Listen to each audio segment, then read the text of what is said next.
images from our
it better would be weird, and that's be weird to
our people. We have to be very weird to our people. We have to be straight to our people and tell them this is exactly what supposed to happen or what was happening. And now, one thing I always tell people, I say government is continuity. So for that reason, I don't like to shave things on people or on God. Oh no, what happened to the government? The government, no. There are some works that was signed by former President Sirleaf. There are some things that was signed by former President Sirleaf, and then our President we took over, he picked it up from there. So there are some things too that was signed by former President Weah. So from there, President Boga take over and it will continue from there. That's why the government is continuity right there. It's not ever because the bread and butter thing, the thing that you are pushing or what you told your people. You know what I told someone? I said, former President Weah, the 2020 election, that Liberians never voted him out because of corruption, because of development. It was because of hate. You know when you hate somebody? Because if you was sit here and tell me that you definitely voted President we are out because of corruption, we are almost into 2 years of this government. There have been no former official arrested for corruption. So meaning that they are still on the cases of corruption until they can be arrested and be prosecuted. So for that reason, we need a corruption meaning out. Reason is that up to this time, government haven't arrested anyone yet. So bring it out and say, this man here, well, his hands were both in the cookie jar, so he has to go facing the law. It was not for drugs because the drugs has taken over this country for now. So it was not because of drugs. So just in the country more than any other thing. It was not because of development. If you check some of the level of development in the short term time he said for you, say, but why we should vote him out? So I just strongly believe that it was just maybe because of hate. You know, when you hate somebody or you don't even want to see whether they even do the best of things. You don't even want to go for it. So for me, I say that and I will say it. I just see it as maybe because of hate, not for correction. If it was for correction indeed, 2 years now, we should be talking about some of his former officials should be, serving, facing the justice to honor questioning for the Liberian people money that were mismanaged. But up to this time, this government cannot arrest, cannot prosecute any former official. So meaning that there was nobody here but in the cookie jar. For drugs, it's clear. He was saying that he was not voted out for drugs because the drugs has taken over this country. It's all into the system, in our system now. The drugs, look, among the people until I don't know how you call it. For development, you say, oh yeah, it's not for development because if it was for development, they could see the tangible things that he did in the short time and still gave him the chance. But for me, I just couldn't see that because of hate. The corruption is still into the same system. Corruption is still into the particular system. He had just begun like a regular thing to the Liberian people now. You know what the Liberian people, they're not talking about corruption anymore because like it's just a regular thing now. They just seen it. They just see it. They're talking about drugs anymore because they just see it. The thing is just among people now. It's just into the system. So I see people trying to claiming small thing that development is bad. Government is continuity. What other man left behind, maybe he never finished. The next man comes there, he touch it, it continue. And see these things, I will make the understand or tell you, oh yeah, you should be in a position and say, oh yeah, we open the people eyes for development. Because this thing administration serve you for good 12 years. So you open the eyes to development. So if this government start to develop, be happy and say, oh yeah, we open the eyes for development. The eyes are totally closed. So we open it to development. Because if the past region was going to stop on the highway, some of the things that are carrying on, we're not going to see it. People that give me welcome, man. Happy Monday. Thank you very much. Happy Monday. And I listen to you. You are right on point. In academia, and you know this, if you are writing a paper If you are doing any work, we have something called citation. If you are writing a paper and you use somebody else's work and you don't give them credit, you don't mention it in citation, it is called academic fraud, and it's a crime. Same thing what we are talking about here, whether it is CDC or my CMC or Unity Party. If a political party or administration starts a work and you halfway there, or they pay for it, or they sponsor it, or they got funding, it is incumbent upon you to acknowledge that this is what we are doing, this is where we made it, and this is where we are taking it. That's how it is done in the developed world. For instance, the airport in Liberia there, Ellen started our airport, and President Weah finished the airport. And what did he do? He gave her credit for it. The ministerial even the ministerial complex. When it was done, in fact, he decided to even name it after her. I think something of that nature. The RIA role, all of those things, the roundabout that everybody talking about, a roundabout, President Weah initiated and finished it. So I think on this particular case, if we were doing fact checking, we will say the CMC people or the CDC people got that part right.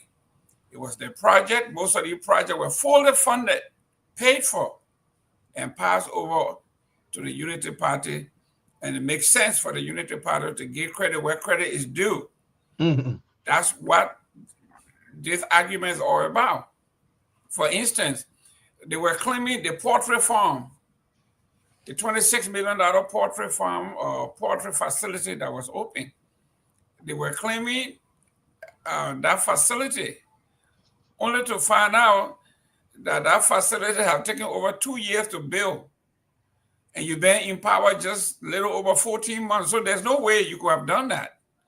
And then when the contract and everything came out, it came out that President Weah and his administration have broken ground for that facility, and it was in flight, the money was available. So these are the things we are talking about.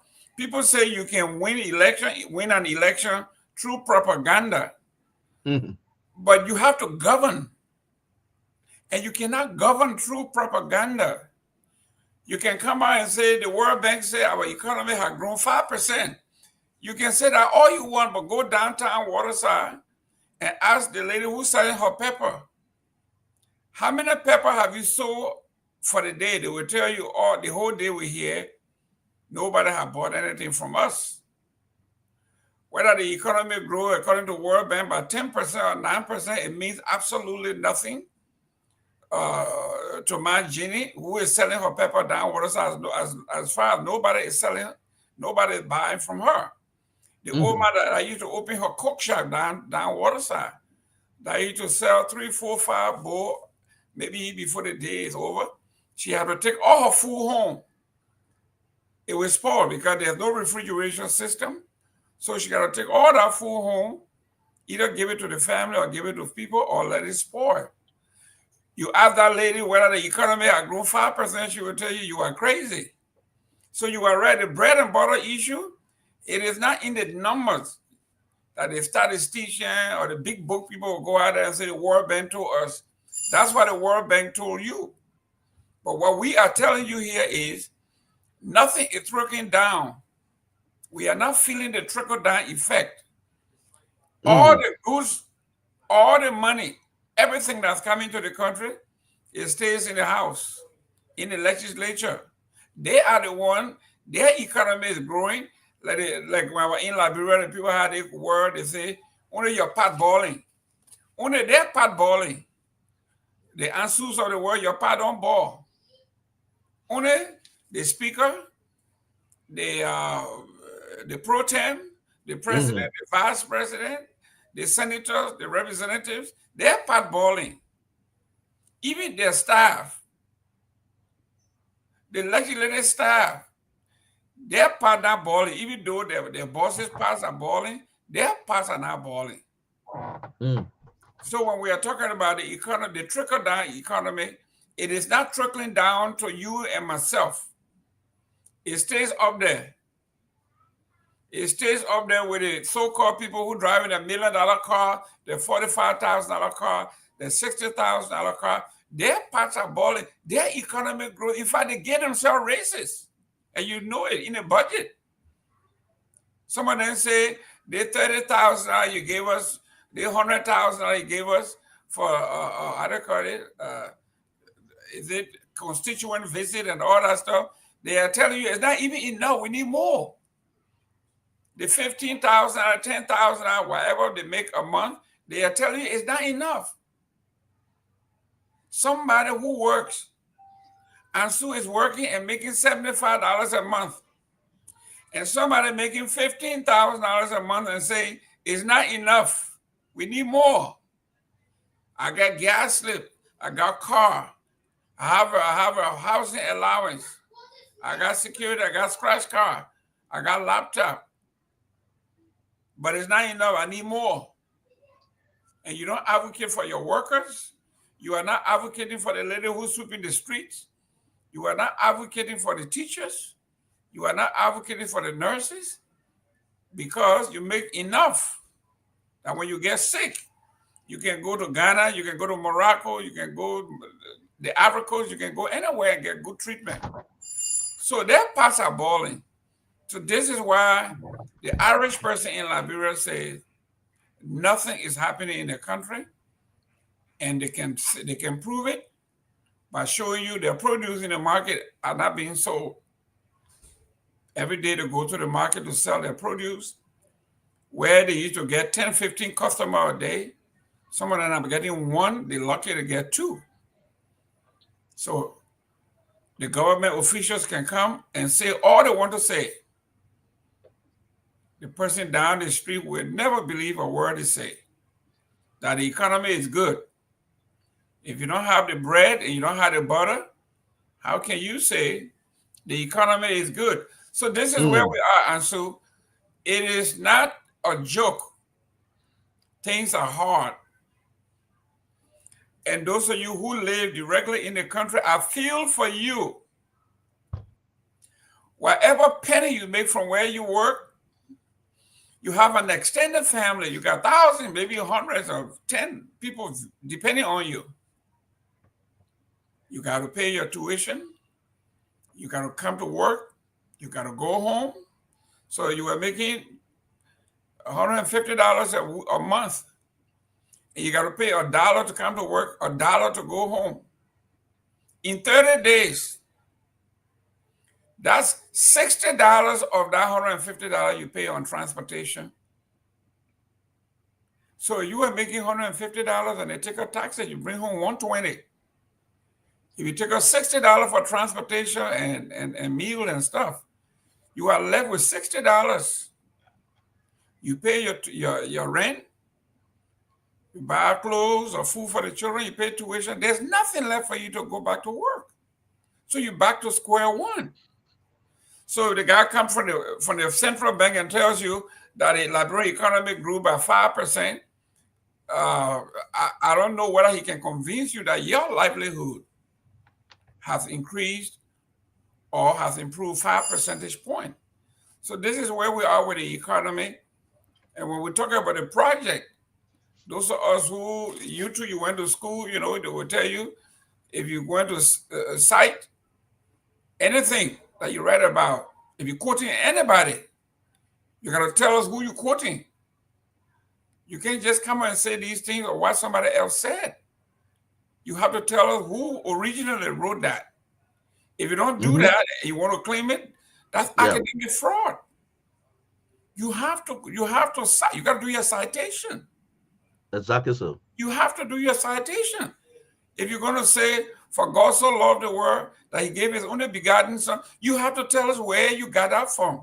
And you have to now go back and say, I think it's John 3:16 from the Bible. You have to quote it. You have to say it.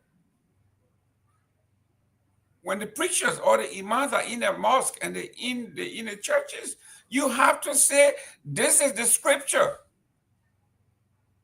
This is St. John 5, chapter 1, verse 2. You have to say that because you didn't write that chapter, you didn't write that voice.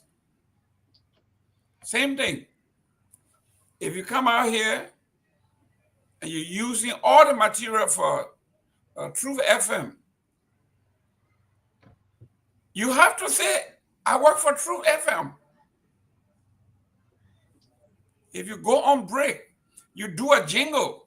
You got to say, this is Truth FM. That's how it works. You can't say, this is Ansu FM. You can't do that. Or Henry FM. It doesn't work that way. You will be fired. Your boss will fire you. So this is where we are. Ansu talked to us about current event, what's happening, what's trending on the ground in Liberia. I know we have a serious guest that's coming on. Mr. Kumakwa will be with us today. Hopefully, you can be on to ask some questions people want to know, people want answered. Honorable Kumakwa will be here to talk about issues. So we are here. What's trending on the ground? I know on this side we know Mr. Doug Cooper is still trending.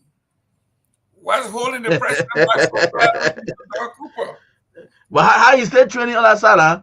Well, how you stay training on that side? How the man stay training? I said, how the man? Why he stay training to your end? Well, the whole investigation at the University of Liberia came about because of Doug Cooper. and the president of the university fired 8 people all the way up to vice president. Say it was a cartel. He paid a great sum of money to bypass the process and just show up and pick up his degree, and he was busted. And all of those people were fired. So what is the president waiting on? Who does Doug Cooper know that we don't know that holding him in that spot? What political power is he depending on? And what's scaring Joseph Wagner from firing a man who is a fraud? We heard yesterday he fired and suspended some people from different agencies, including Liberian, is that an insurance company? He fired these people for corruption, for fraudulent work. And then you got the biggest fraud of all, Doug Cooper, who is the fraud King Kong, sitting in his office and he can't fire him. So yeah, that's why Doug Cooper is trending. Doug Cooper is in our book, in my book, in the book, he is the corruption King Kong. Academic fraud. And you didn't fire him, and he's still working at the expense of the Liberian people. So what does that say about the fight for corruption? Is corruption selective in Liberia? Are they going after the vulnerable?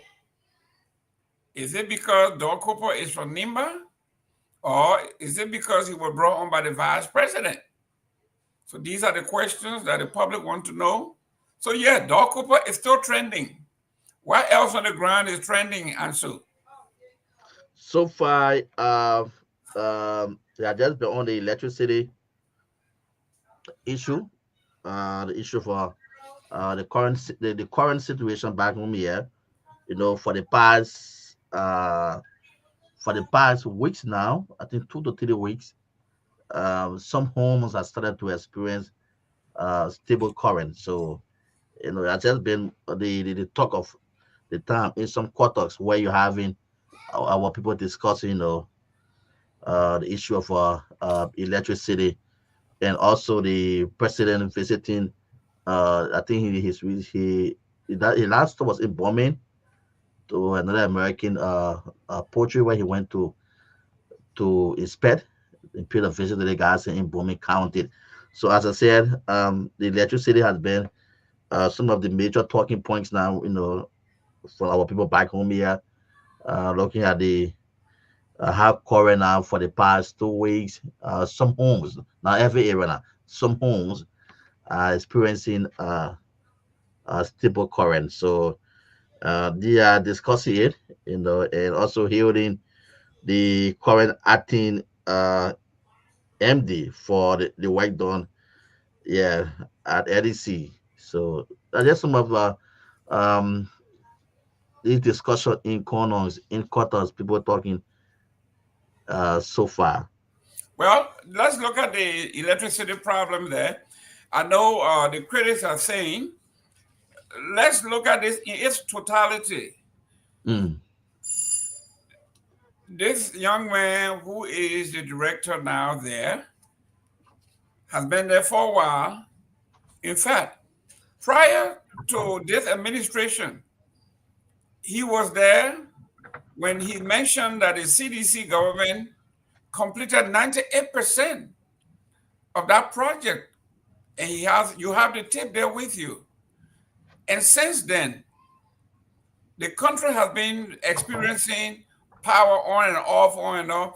But once he was nominated, and we know that confirmation is near, the opposition, the critics are saying, watch, yes, current have been stable for a while, but once he gets confirmed, Liberia is going to return to business as usual. He's lucky though that the rainy season is right around the corner, where the hydro is going to have enough water to have power for a time being, but there will be no difference between what we had last year, what we have this year, and what is going to happen. So folks are saying, the critics are saying, this is another PR stunt that the director of the LEC is going around saying he pledged that there will be no more cut, there will be no more delay, there will be no shortage, there will be no on and off electricity in Liberia on his watch. And people are saying, people have said this year in and year out. We all know that during the rainy season, we have a little stable electricity. During the dry season, we have the fluctuation of electricity in Liberia. So folks are saying this is another PR stunt. This is another a gimmick that we are doing, and the LEC is doing in Liberia. But ladies and gentlemen, welcome to another edition of the closing argument here. Today is Monday, and for those of you who are history buffs, we have today what the historian, or in astronomy they call, today is considered square root day. And those of you who are mathematicians, those of you who are historians, those of you who are into astronomy, if you calculate what the meaning of the square root is, usually when you have 2, O2, O2, O2, that's what they are saying. Excuse me 1 minute here.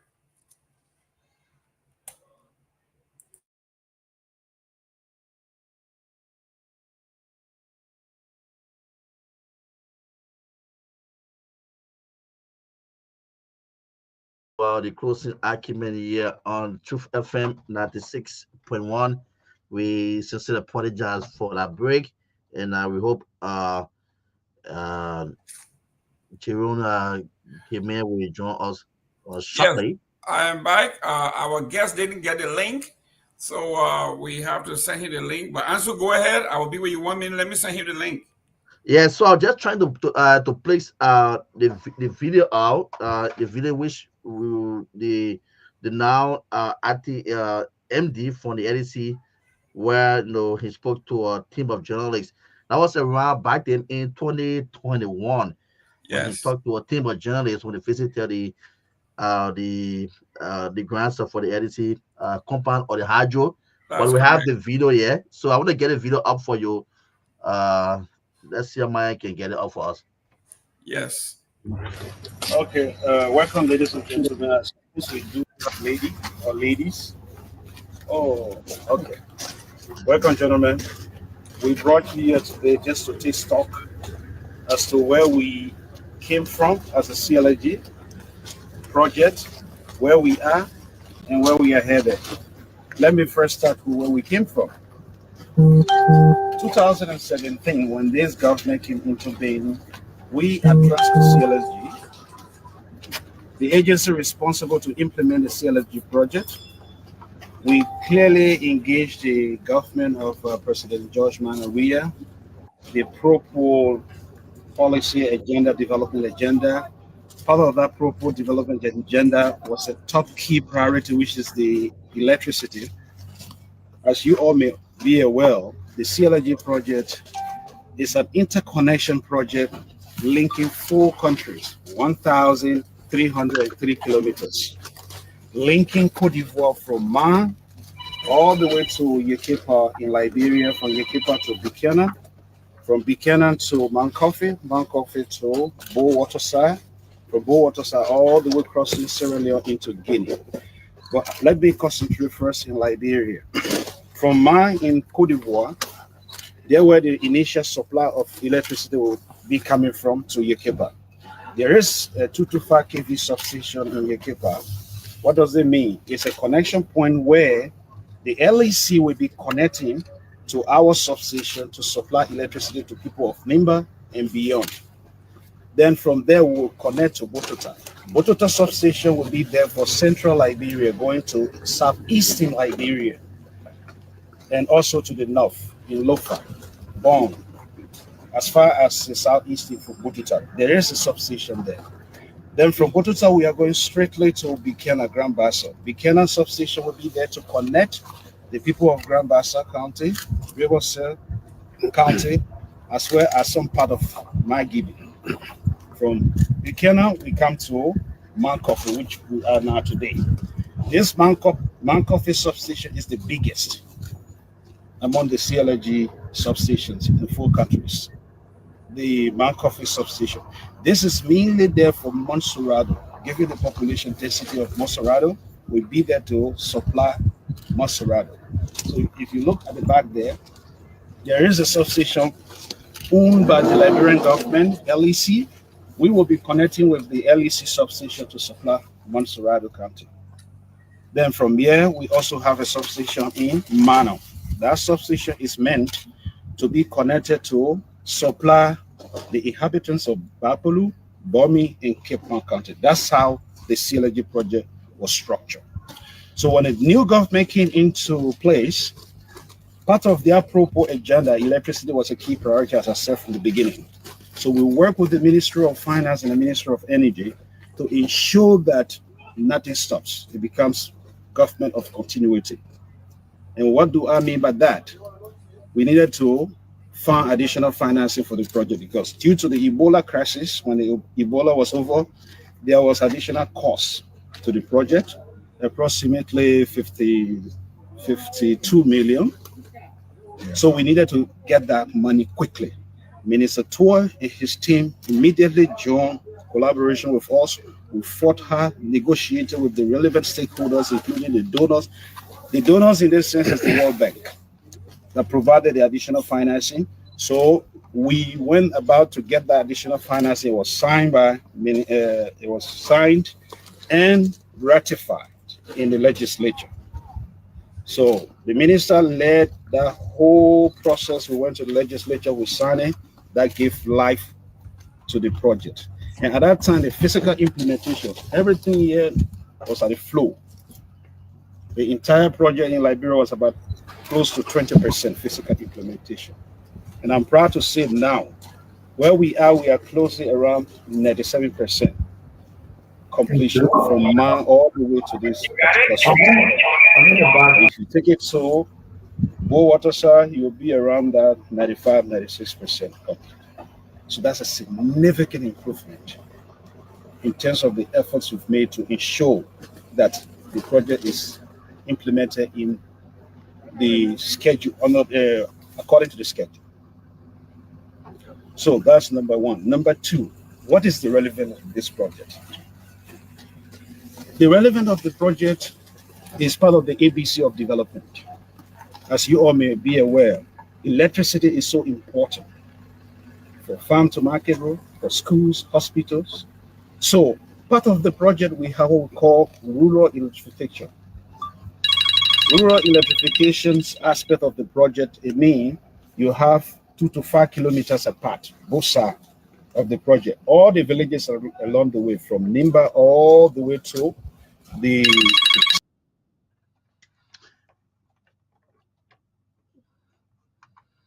Yeah, so I think we got the major one from there.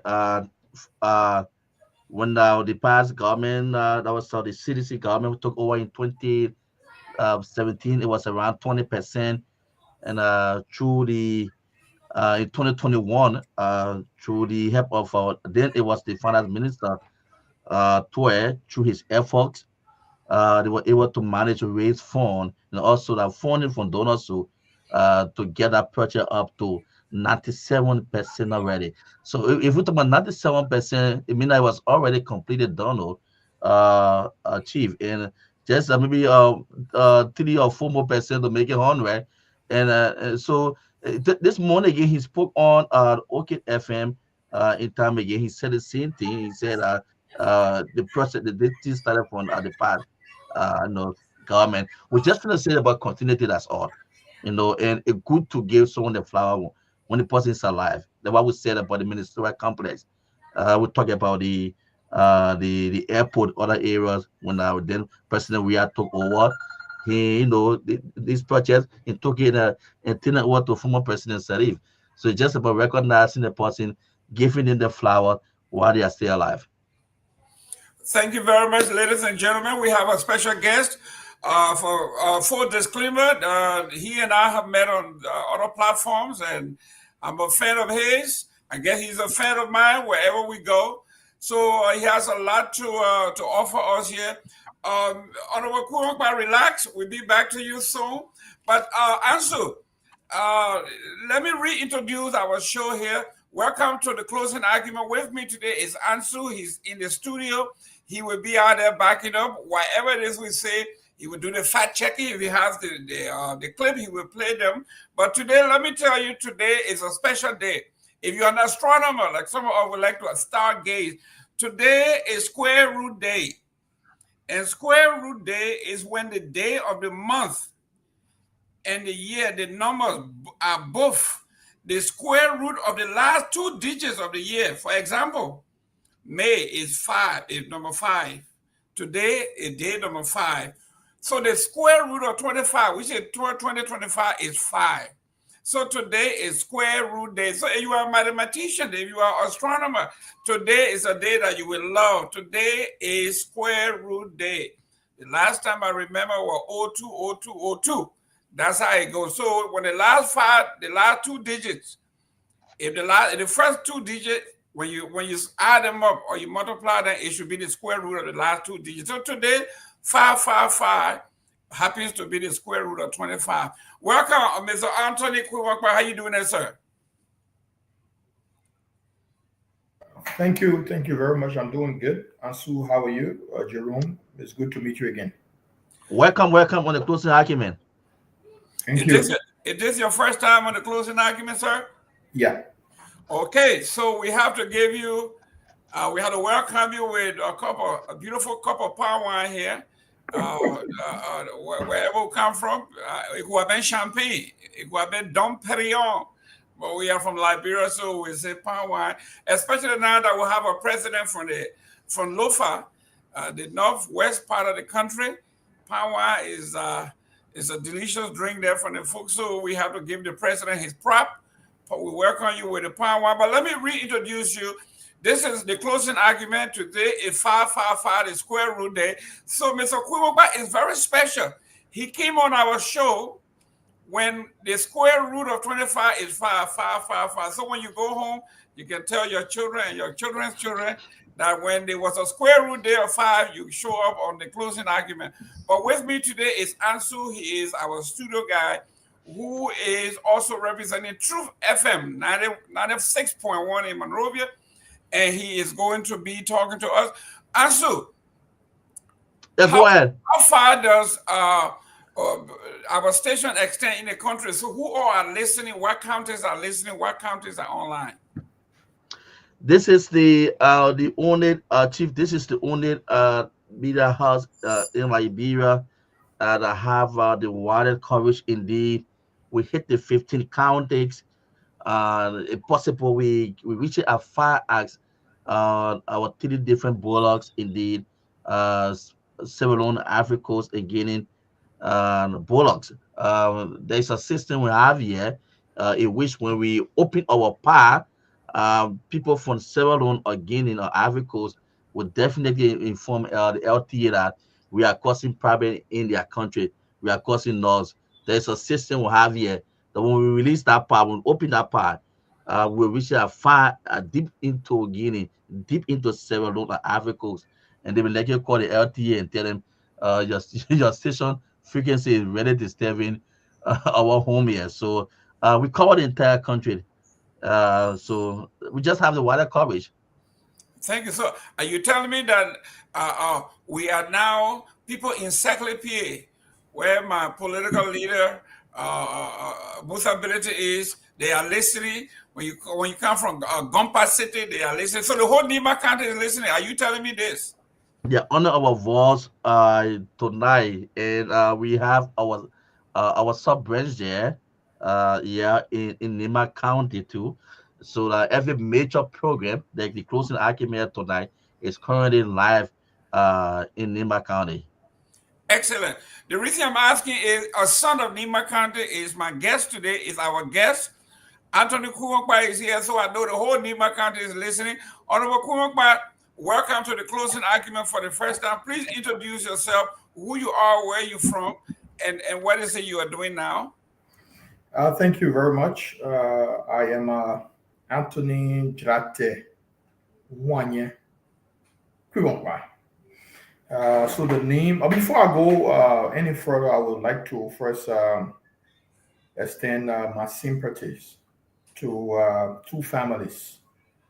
The first will be to the family of my dear friend and brother who left us on Saturday, sadly. That is Brother Cletus Noah, somebody who was there for me when I needed someone to be there. He was a brother of mine. His passing has left a serious mark on me.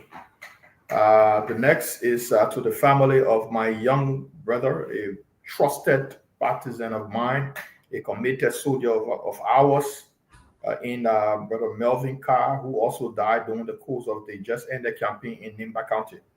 He was laid to rest on Saturday in Lole. So I just wanted to use this medium to extend my sympathy once again to his family and to that of the family of Brother Cletus Noah, who died on Saturday at the Catholic Hospital in Monrovia. So I'm Anthony Kumakba, the second son of the late General Thomas J. Kumakba. My mother comes from Lofa County, a town called Lutisu. She's from the Colley family. My father, as you know it, comes from Nimba County, from a town called Zwale, in a chiefdom called Zor, district number 3, Nimba County.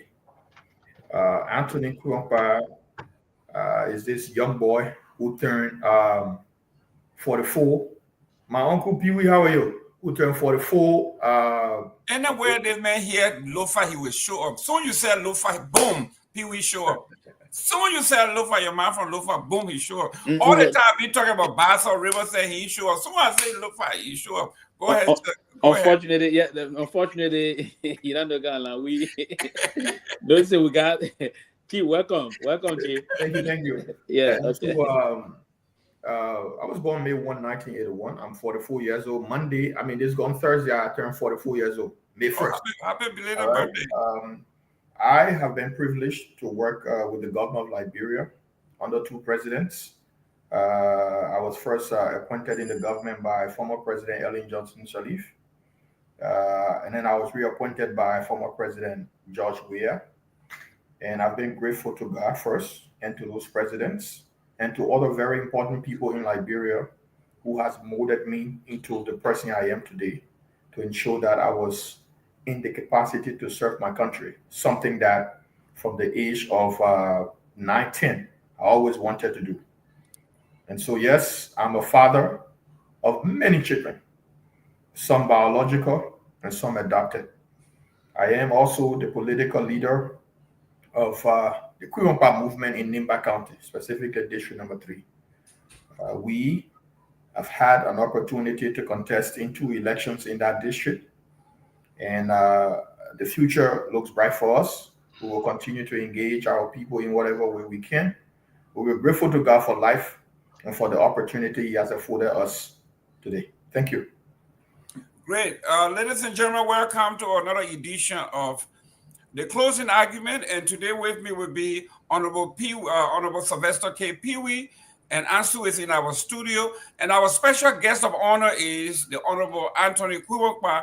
We will be reading your comments. You can call in. We'll have time for them to call in. But a great show. We promise you.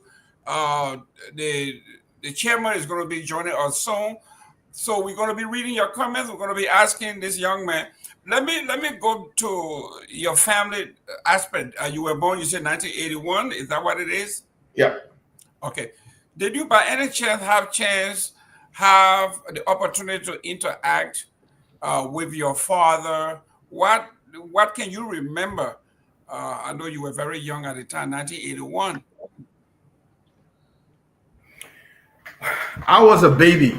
Okay, I was literally 4 years old when my father died. I had just turned 4 when my father died. So as you can tell right there, I didn't get to. I don't remember any interaction with my father. But as I grew up, I made it my responsibility to try to find out who my dad was, what he stood for, and his level of impact in Liberia. It will interest you to know that my father died at the age of 30. He was 25 years old when they assumed the leadership of our country. And some of what he managed to accomplish in the very few years he worked in Liberia were extraordinary to me. And wherever I've gone, that's been a lot of outpouring of appreciation from my father. And one thing that struck me was my father was not just a Nimba man, but a national figure, one that was loved across the Republic of Liberia. There are very few negative things you heard about General Kurumpa in the Republic of Liberia. And so as I grew up, I became very proud of who my father was. And I have tried to live my life in a way that ensured that even in his death, he is still respected by my dealings in our society. And I try to instill those things in my children as well. Pewee. Oh yeah, thank you. Good to see you again, on dear brother. I think the story we heard the story after the process, and I'm one person that heard a lot more about Mr. Puankwa. At the time, he played a major role in the revolution then, and unfortunately ended the way. And that the story is basically there were a lot of things. Even me, for me, coming up as a very, very, very much, I couldn't recall very well then, but I could still remember some of the things as a toddler, seeing our parents talking about this on the television and the rest of that, all the things that unfolded. It was not a good day for the country and what unfolded basically in the country history. But let's go back. But I just want to push you back a little bit on the reasons, some of the reasons you got about what basically unfolded. But I want you to come back to the other side of it. What legacy do you believe basically that your father left behind? Though you were very, very young when it happened, we all. But what legacy you think you can now use what you hope? Because he said he was 25 when the revolution happened, and unfortunately, 5 years later, he got killed in a very unfortunate circumstances.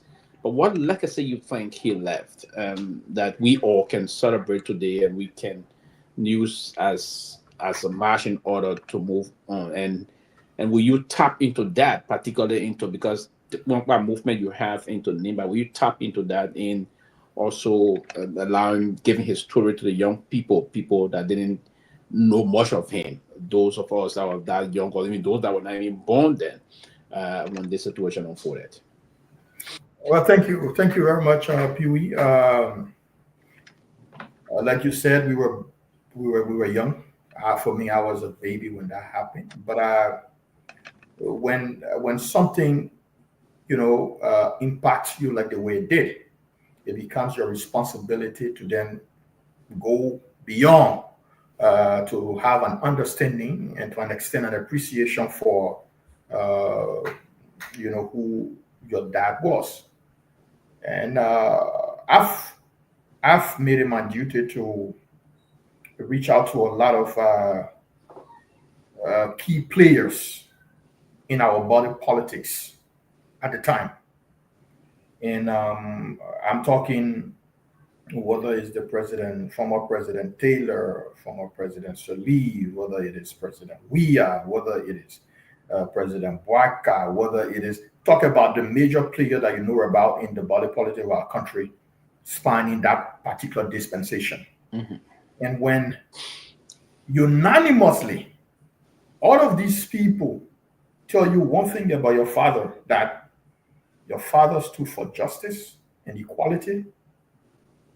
He wanted a Liberia where every human being will realize that God gave him potential. To the extent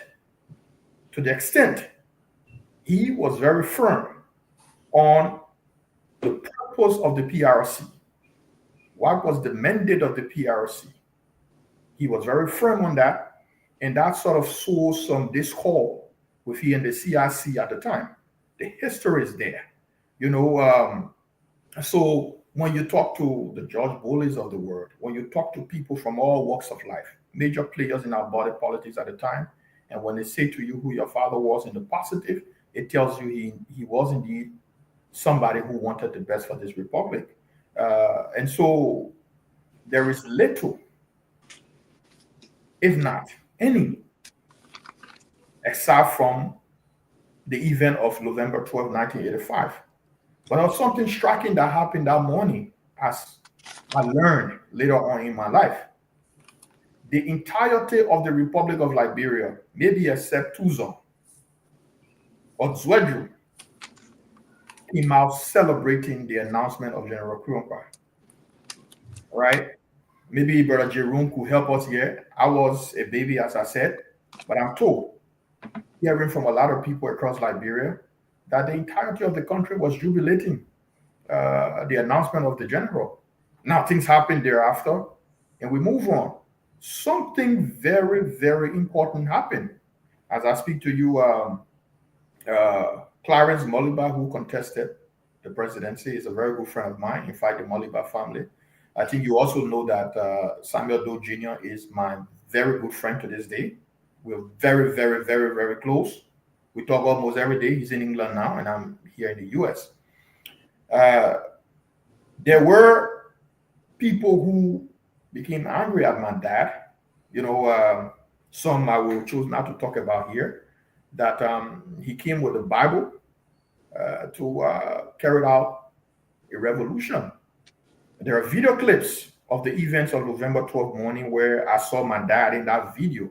There was an individual trying to say to him, now is the time to exact revenge on people from the other side. And I heard my father verbatim, this is not the purpose of this revolution. The people of Nimba and the people of Grand Judea are one people. My brother has gone away from what was plain. There's a need that this country come back to itself. So, Brother Pewee, to answer you, I've listened to a lot of key players in our politics at that time, some of which are still alive today, and what they said to me, that I verify, said a lot of good things about my father.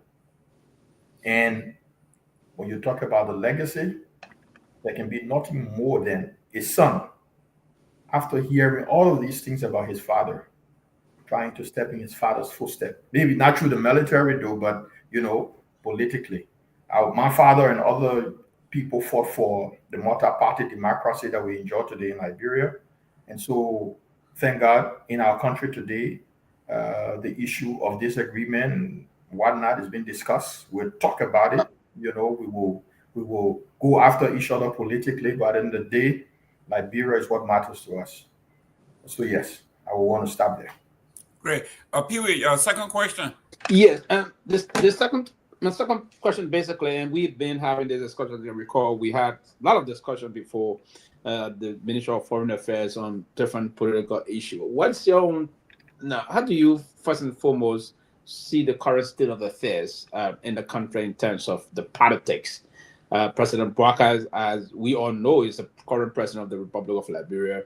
And how do you see the state of affairs? And if not, and then will you be active? Will you play a very proactive role into the politics, or will you stay continue to be on the fence in exile? Or no, I don't want to say exile or in the diaspora because exile may be. Let me take that word back. Nobody running there, so you're not in exile. But in the best word would be here in the U.S. So will you actually be active, and are you seeking to contest a seat again, either in the country or in a part of the country or in Nimba, come next election 2029? Well, as a human being, but first, how do you describe? How are you? Before we move to that, how do you describe the state of affairs in the country vis-a-vis the current president, Henry of the States? Well, I would talk a few things. Firstly, technology has changed the face of politicking everywhere around the world, and Liberia is no exception. That's one. The level of propaganda employed by the opposition leading up to the 2023 election and during the 2023 election together puts this government under huge pressure. Let me also state this. When I say this government, I'm talking about the government. So so regular Liberia right now, let us not consider ourselves as being also Liberia, in Liberia right here now, right? The Bouaka administration will be the most scrutinized. What do I mean by that? Because it came to power on the backdrop of talking what we Liberian people call plenty BBT. And so when you talk plenty BBT to come to power, when you in power now, you know the attention span of Liberian people is not long. Our how they call it, tolerance level is not long. And you know, and Liberian people can form their decision in the first 1 or 2 years of any administration, right? And so when you come on the backdrop of those things, you have to understand that any and everything you will do thereafter must be carefully thought, must be properly vetted before you do it. Because whatever you do, it will be under the microscope. And so this government is struggling now to deal with the various social media it dealt with, right? In going after the Weah administration, right? And it's fighting all over the place. But listen, as a patriotic Liberian, I will pray every day that the Joseph Bouaka administration succeeds. Because if that government succeeds, every one of us on this platform tonight will benefit from the success of that government.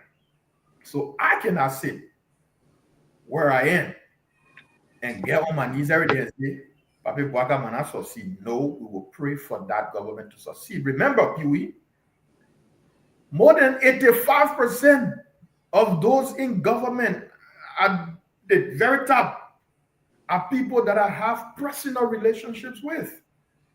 The Minister of State, for God's sake, is my mentor. The first person who brought me into government, who told me how government can, what it called. How can I sit and pray for such a person to fail? It's not possible. So we'll pray and we will continue to give our advice where sought after, we will continue to talk and push the government into doing the right things. So yes, things may not be okay, but if the government listens very well and takes some of the advice we will proffer, not just me, but all of us, well-meaning Liberian, I think things will be better. Okay. Thank you. Welcome, Mr. Winfrey Russell. Welcome to the show. I see you got a big H on your head. Is it Houston? Are you a Houston fan, or what's the H there for, sir? For Harvard. Oh, okay. There you go. Welcome to the show. Our special guest today is Honorable Anthony Kuwankwa. Your 2 questions, sir. But I think I didn't address Brother Pewee's second question. His question came in 2-4. If I may be corrected. Correct, Pewee? Yes. Okay, go ahead.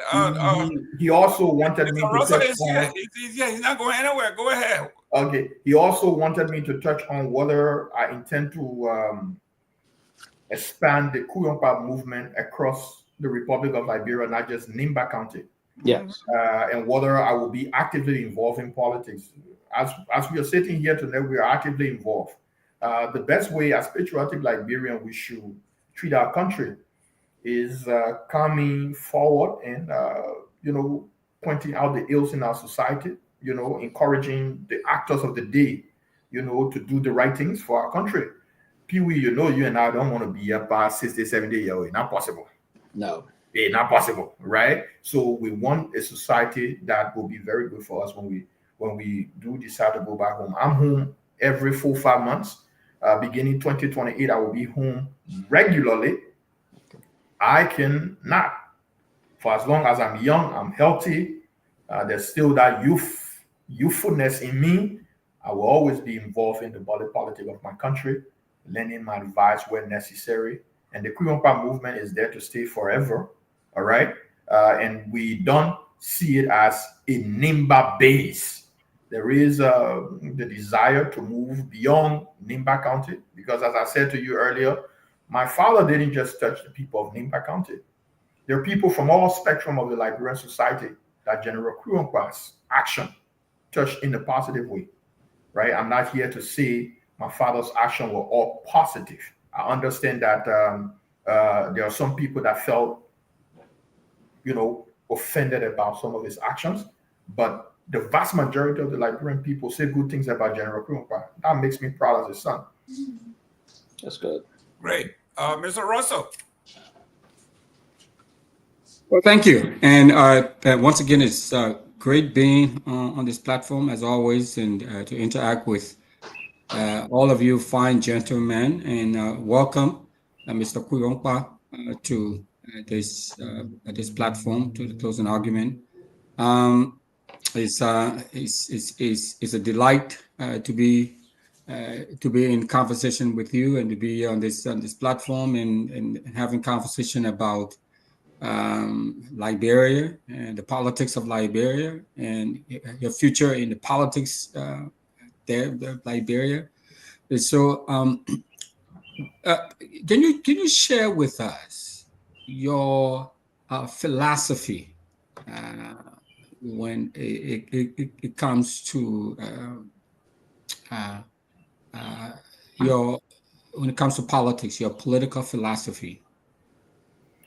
Thank you very much, Mr. Russell. Just to go off a little bit, I know Mr. Russell, if you recall, I think it was in 2018 or 2019 when you got elected first.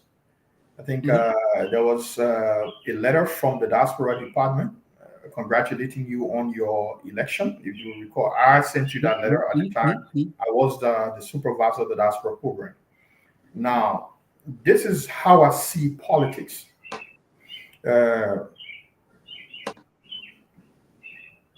In my mind,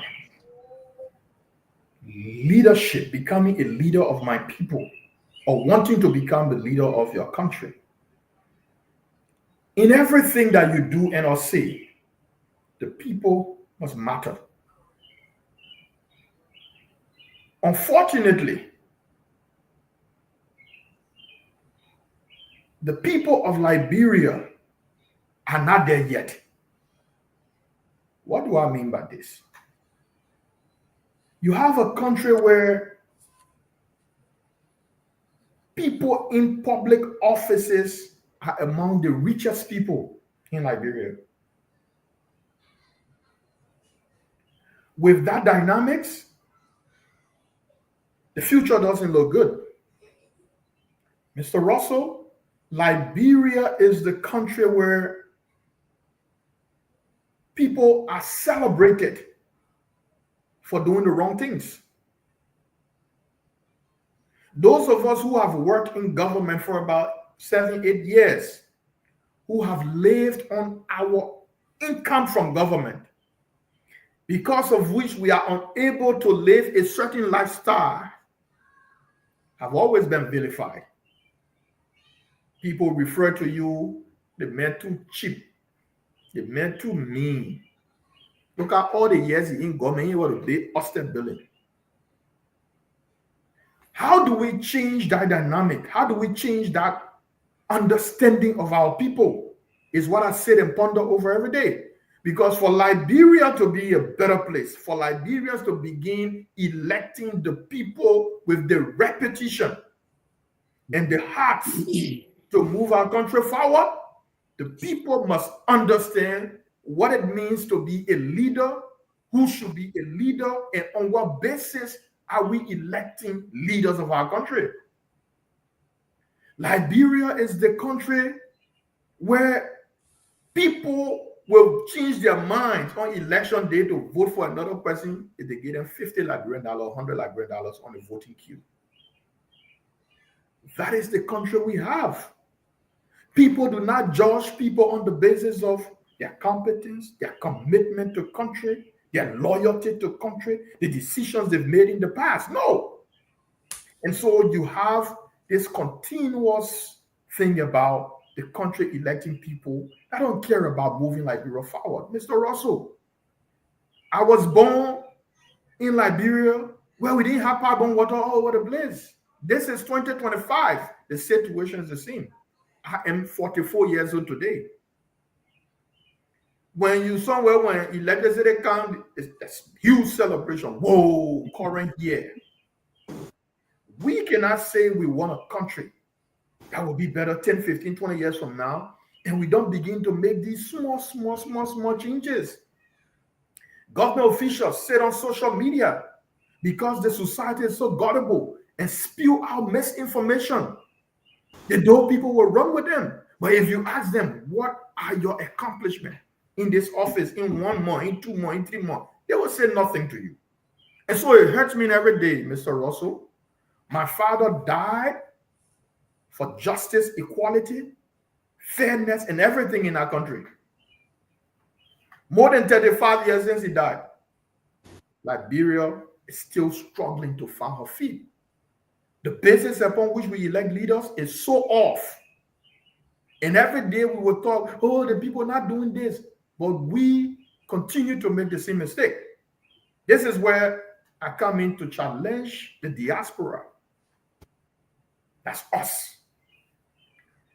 We preoccupy ourselves with the presidential election in Liberia so more so that we forget about what I believe is the most important election in that country, and that's the parliament. With the level of influence, the diaspora... The legislature you're talking about, right? The national legislature, right? Yes. With the level of influence the diaspora has. When I talk the diaspora as the supervisor of the program, I'm talking Liberians all around the world. The influence we have on our society.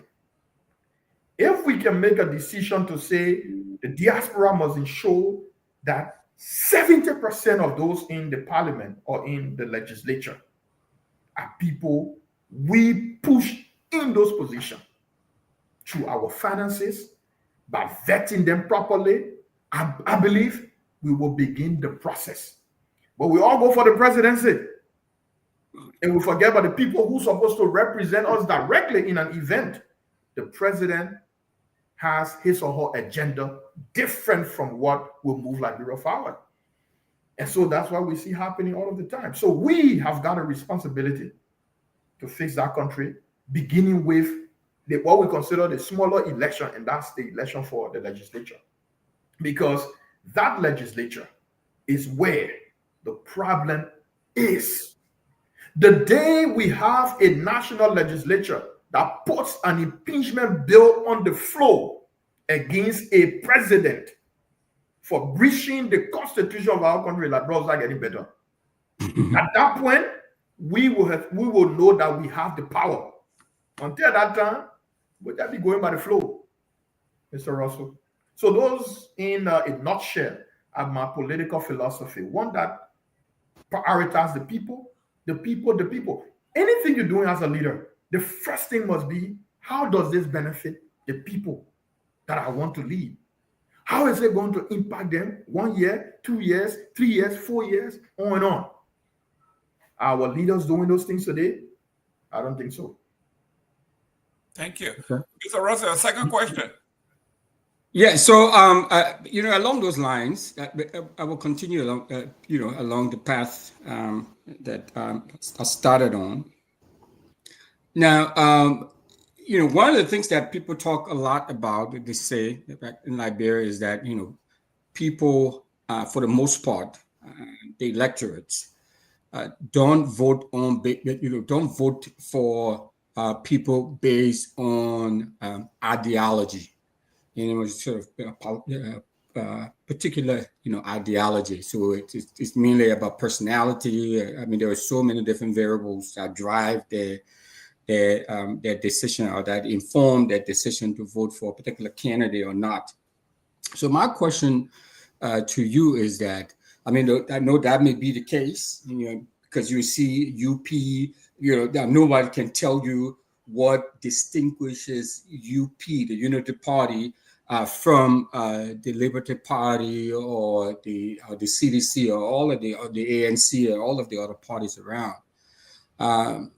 So what ideological bend informs your politics? So is it small government? Is it big government? Is it spending? Is it liberal? Spending. What ideological bend? I mean, sort of informs your politics. Look, take for example, and this is not to throw anybody under the bus here. I don't intend to do that, and hope nobody feels that way. I have had an opportunity to contest in 2 elections in Liberia. Okay, I didn't know that. Nimba County specifically, right? And I tell you not, because I can speak Guar properly, some people get there with me, they can vote for me because of that. Even though I was born to a Guar father, but I didn't ask my mom and father to born me in Monrovia, right? It was not my place to ask them. If this is any, if it brings any sort of solace to you, my roots are from Tapeta. I don't speak Guar either. My point exactly, right? There's also my middle name called Jalate. So that name was given to me by the late J. Nicholas Podia, who was one of the members of the PRC. He was very close to my father. So when I was born, he gave me that name. And that name also coincided with the name that was given me by my grandmother, my dad's mom. The 2 names has the same meaning, but in different dialects. The manor name is what you call Myean, meaning everything finished. The crew name Jrate means everything finished in crew. People did not vote for me in Nimba County because my opponent pronounced the name as Jabate, because they wanted to associate me. No, this is serious. This is serious, wow. Right? Wow. And it tells you the mindset of our people, right? So they refer to me as Jabate instead of Jrate for one reason, and that reason was to associate. Is it because they just didn't know how to pronounce it? Do you think it was intentional? No. They did that intentionally to associate me with the Mandingo ethnic group. Because in their mind, I'm talking about my opponents. Yeah.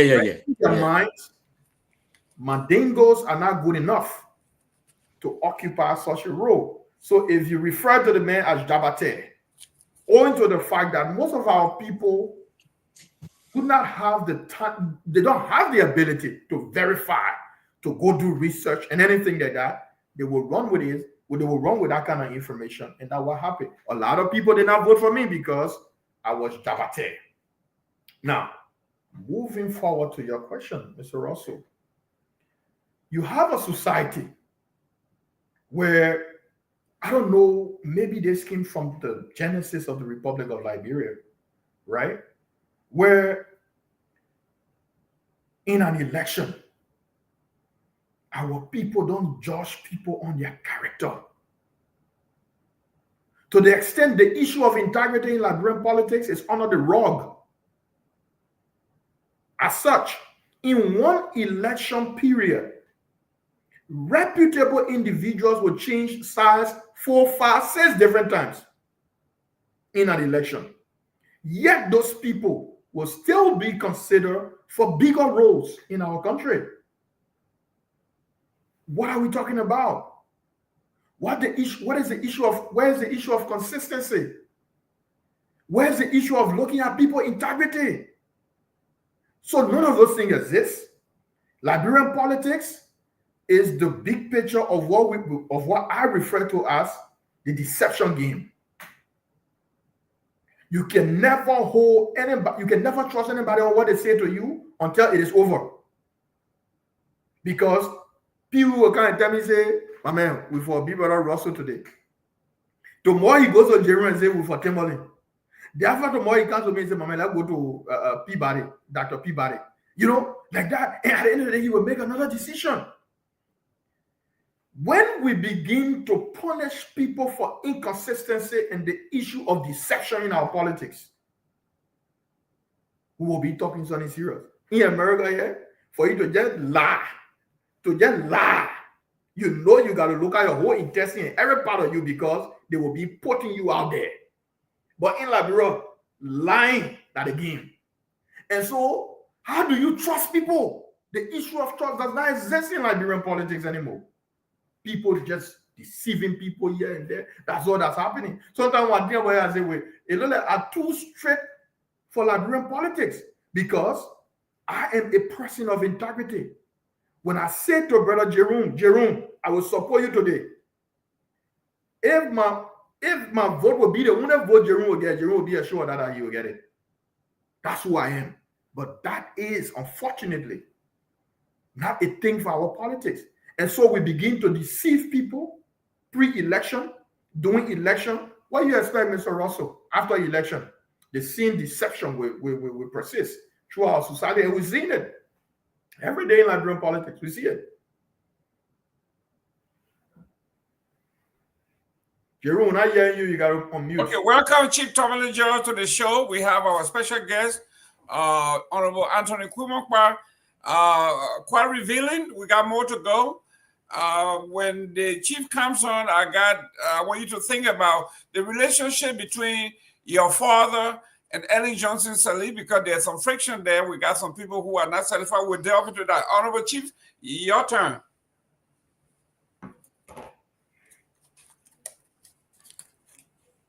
Okay, thank you, Mr. Big Boss. Thank you so much for hosting. I really appreciate it. Welcome, Mr. Russell, and the great Pewee, Sylvester Pewee, the consummate diplomat and leader of the New Progressive. And my brother Anthony Kwimokpa, it's good to see you. It's very, very good to see you. I would say this, I'm a little older guy, but I met your father. I remember I grew up in Firestone, and your dad was in Firestone for his eye, and he had an eye of Dr. Trump, one of the best eye doctors in the country at the time, Dr. Trump. He was in Firestone, and your dad was in Firestone for months. And let me give you a short story. My father was the chief of security at the Peabody. So this day, your dad was a very cool guy. So we were at the public office that day, and then somebody entered the office, and he was sitting, he was not in uniform, sitting quietly. So somebody started to overlook him, that's trying to downplay him and do something. So But the papa my dad knew your dad. So when he went inside, he said, Chief, somebody there to see you though. And the Opa came outside, oh, General. And the guy who was doing that stuff, he was like, he said, who's that? He said, that General Quimpa. He said, oh, the man didn't put on know that he was the one. But the kind of person your dad was, very quiet guy.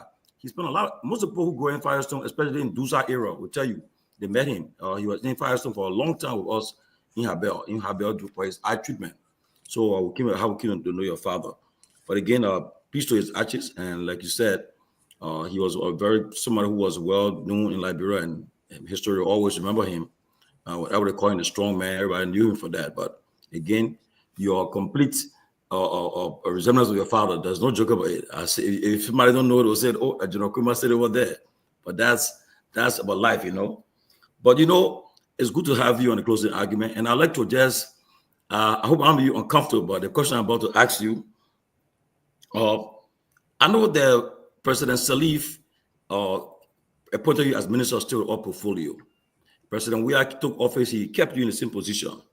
But there was an arrangement, you late General Prince Johnson, Senator Johnson, the Vice President now, Jeremiah Kuhn, you guys were very close. All of you were close. And you were very close to President Weah and the CDC. And at one point in time, it was said that you guys were going to run his campaign in Nima. They're going election. But what happened? What changed that today? I heard one of you alone left. I think it was you, Garrison Yellow, and Mike Bleon left. But Jay and this vice president, what happened? What really happened that broke that whole arrangement? You got what really happened? If you mind telling us, please. Thank you, Tomalin. So I also firstly forgot. Let me also use this opportunity to congratulate Honorable Samuel G. Koga for his victory in the just concluded Nimba by-election. I also want to appreciate the people of Nimba County for voting in a peaceful manner. And so, Honorable Koga, congratulations to you. I pray that you serve the people of Nimba well. To Madam Kehleboe Gongloe, I want to also appreciate you for conceding and reaching out to Senator Koga. You have demonstrated yet again your class. And so we appreciate you for that. In Liberia, they say politics is dynamic. When people make that statement, they say it because, today you and myself can be oppositions, and tomorrow we can be in position. We can speak the same language today, we'll speak different languages tomorrow. But yes, we were all with President Weah and others. Our papi, peace be to your ashes, Senator Johnson. He and I, we have some serious disagreements along the way. But they took a decision to go the other way. And Liberian politics, they say politics is dynamic. People, will switch jerseys at any point in time. But like I said, Mr. Russell, I am somebody with integrity. I'm somebody that try to be as consistent as I can be in my life. Because everything that I do it knowing that I have children behind me. And even if I'm not a beneficiary of the actions that I'm taking today, generations tomorrow, generations unborn, should benefit from the decisions that I will make today. That's my way of doing things. And so I realized, having gone to my people in Nimba County to inform them that we will be supporting President Weah in the 2023 elections. Mind you, this is in 2021, 2022. I have gone to my people. We've had series of consultations with them that we will be supporting President Weah for his re-election bid. I will be one of the key figures in Nimba County. When others decided that it wasn't politically expedient to support President Weah, they opted, for the Unity Party. I decided, having worked in the office of President Weah, having committed myself to supporting him in the 2023 election, I opted to stay. because I believe I had a commitment with President Weah, and I thought it was important for me to keep my commitment and demonstrate beyond all reasonable doubt that my commitment with President Weah was genuine. And I believe wherever President Weah is today understands that Anthony Kuyonkwah was honest, was committed to his re-election, and I have zero regrets for taking that decision to support President Weah. And so we're grateful to God for the people who listen to us, the more than 50,000 people in Nimba County who voted for President Weah. We're grateful to God for that. We're grateful to God for everything that happened thereafter. It became very tense to the extent things were said left here and there, but all of those things now are what we call water under the bridge. I've had an opportunity to meet the vice president when I went back to Liberia last year. We were together earlier on this year before the interment of Senator Johnson, and we've discussed as brothers. And like I said, water under the bridge, everything that happened in 2023, that one in 2023, water now, the article, the quick finish carrying it down. We look forward to the future and see what it holds for the Republic of Liberia. Okay, my second question. I know that I understand what you said again, but like earlier on monitoring the show, when I talk about the name Kuyonkwah is a household name in Nimba, that's a name that will never be forgotten. In fact, most people don't know the story. The whole issue about MPFL, I mean, when they talk about it, that's where it came from. He was the first person linked to that. Most people give the credit to former President Taylor, but he is a really person that really came from there, that movement. And so the name of General Kuyonkwah will always be etched in the history of Nimba County throughout. But I mean, like you said earlier, I mean, why is it that with the history of your father, the name, you are not taking that legacy? I mean, that in Nimba, you think today somebody of a Kuyonkwah title reference will be either playing a key role in Nimba politics, will be involved there. Is it because you can't speak the dialect, that's why they are holding you back, or that's why they, or perhaps you are so, I know you were very young. I'm sure it's more complicated than that, Tomalin. I don't know. The thing is, Tomalin, that's a good question. Like I said, we don't, our former leader, when I mean our former leader, I'm talking about the people of Nimba, that's Senator Johnson, peace be to his ashes, has been on the record, or was on the record multiple times, stating the purpose or the reasoning behind their decision to mobilize and come to remove President Doe as being the ill treatment of General Kuyonkwah. And I mean, he said that multiple times. But now it will interest you to know that the dear senator never supported Kuyonkwah's son in any election in Nimba County, to the extent he personally campaigned against me. But that's politics. Senator Johnson had his reason. In my mind, I did everything a son, because Senator Johnson was like a father to me, right? Should have been like a father to me. I did everything that a son would do to a father. I mean, when I went back to Liberia in 2015, following my studies here in the US, my older brother, my older sister, my cousins, my uncle, we went to Senator Johnson, took white chicken to him.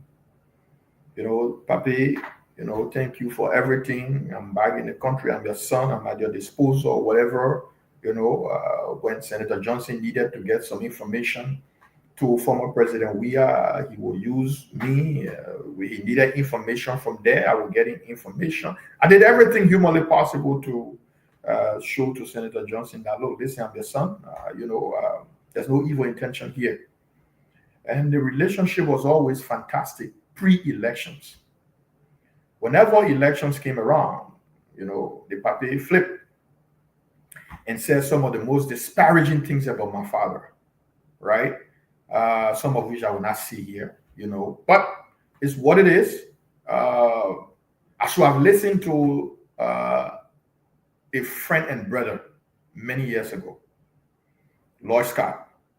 Lloyd Scott, in hindsight, I see him as a magician now, because everything Lloyd Scott told me about my attempts to get involved in Nimba politics, beginning in Nimba, came to pass. And so I want to use this medium to thank Lord, I didn't listen, yo, my brother now I learned, right? And so Senator Johnson was the leader of Nimba County undisputedly. We all respected him. But when I had to disagree with Senator Johnson, you bet I disagree with Senator Johnson. Vice President Kuhn is a brother. He knows me very well. Vice President Kuhn knows that when I take my decision, I take my decision. But I wish him well. I wish the administration well. Peace be to the ashes of Senator Johnson. Oftentimes I reach out to his wife to say hello to her, to tell her that I'm her son, I'm around. Whenever I'm back in Liberia, I will reach out to her. And Senator Johnson, there are a few things in all of the other things you want to say about him that he really took to his heart. That was educating the young people of our country. Senator Johnson's hard labor, his money that he earned during his political career, most of which was spent on that polytechnic in Ganta. All he lived for was that school. If you knew Senator Johnson very well, whenever you had an opportunity to sit with him, he talked about that school. He put his everything. So I'm asking the vice president and all Nimba stakeholders, one thing you can do for Senator Johnson's legacy, and that's all of us included, is to ensure that that polytechnic does not die. Is to ensure that that place is completed, it is functioning for young people to get education from there. That would be my appeal to the vice president, because he's the head in terms of the biggest public official from Nimba County now. So it begins with him. It trickles down to all of us. Yeah, Tomalin. Thank you. Back to the host, Mr. Gimmon. Go ahead. So. Yeah. Welcome, Dr. Peabody. Great seeing you on the show. Good to see you, my brother. Thank you. Thank you for holding it down. Thank you. We have our great guest, Honorable Kuwankwa here. I know you got one or two questions. You can ask your question now, or you know, whatever you want to say to the Honorable, say it to him. And I keep reminding him that I have two questions for him. I want him to contemplate it while you're talking. One is, you said, Scott says a few things to you that have come to pass. I want to ask you, what are some of those things he told you? And the second one is the friction between the family and Ellen Johnson Sirleaf. Some believe that she abandoned him, she forsook him. Omar watching the show. Give me Omar watching the show. Yes, but that's the friction that is there. I would like for him to address that. Yeah, Dr. Peabody, go ahead. Mr. Kuwankwa, good to see you. Good to see everybody on the show, Mr. Gilman, Tiffany, and Brother Russell.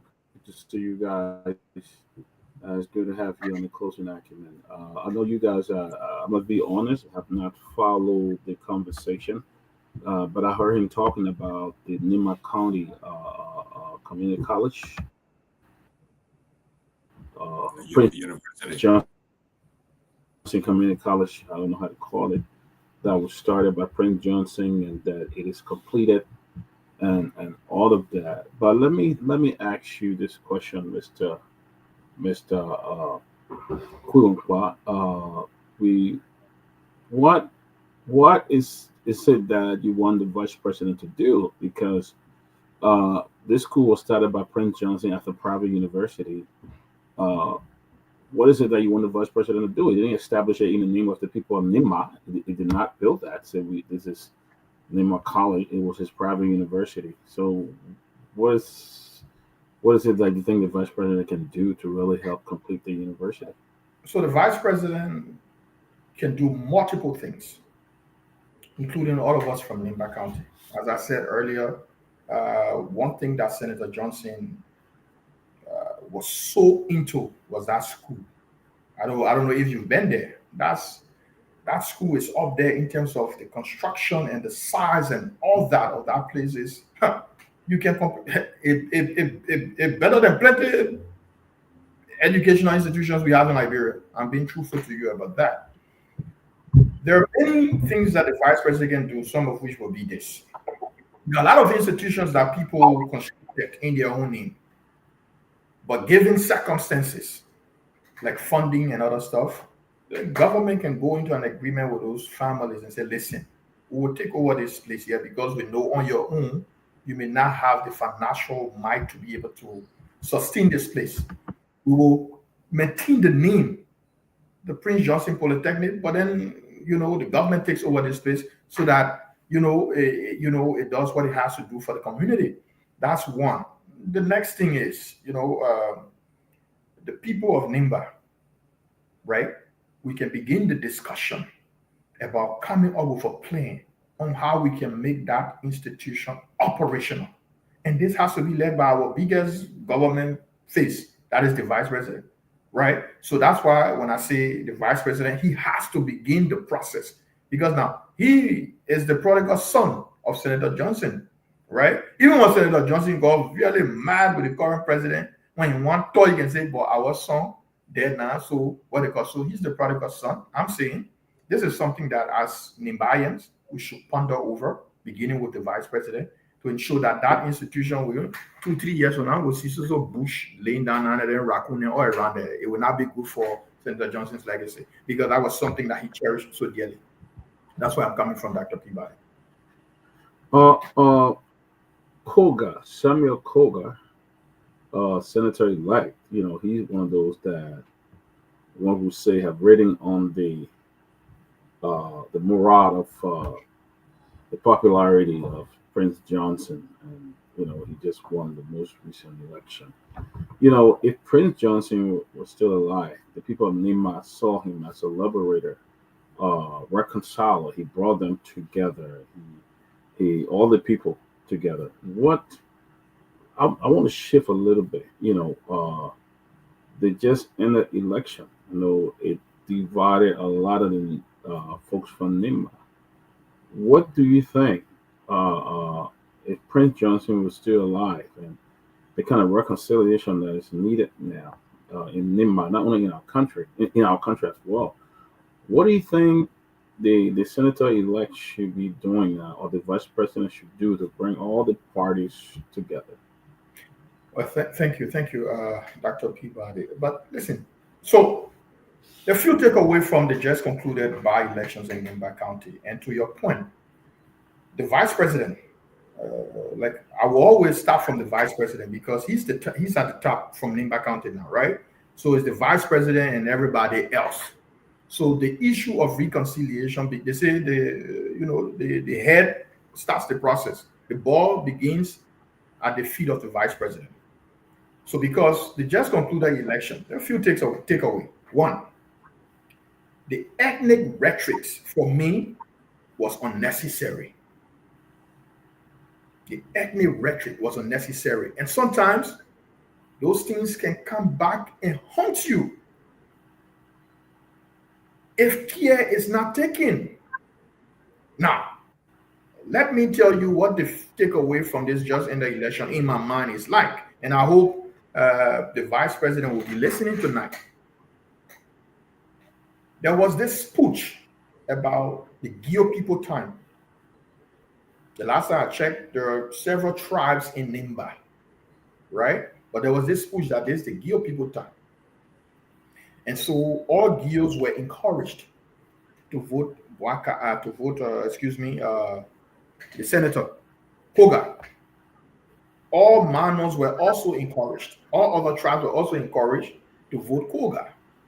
But something interesting happened looking at the results from that elections. With all the ethnic rhetoric that was played by Koga, Madam Kehleboe Gongloe won all the Mano districts in Nimba County. But yeah, it gets very interesting. The 40,000+ vote Madam Edith won, more than 95% were Mano people. Those of you who followed the election like myself, in cosmopolitan cities in the Mano settlement, Koga got numbers. For example, Ganta. Ganta is the melting pot of Nimba County, and it is beginning to be the second melting pot of the Republic of Liberia.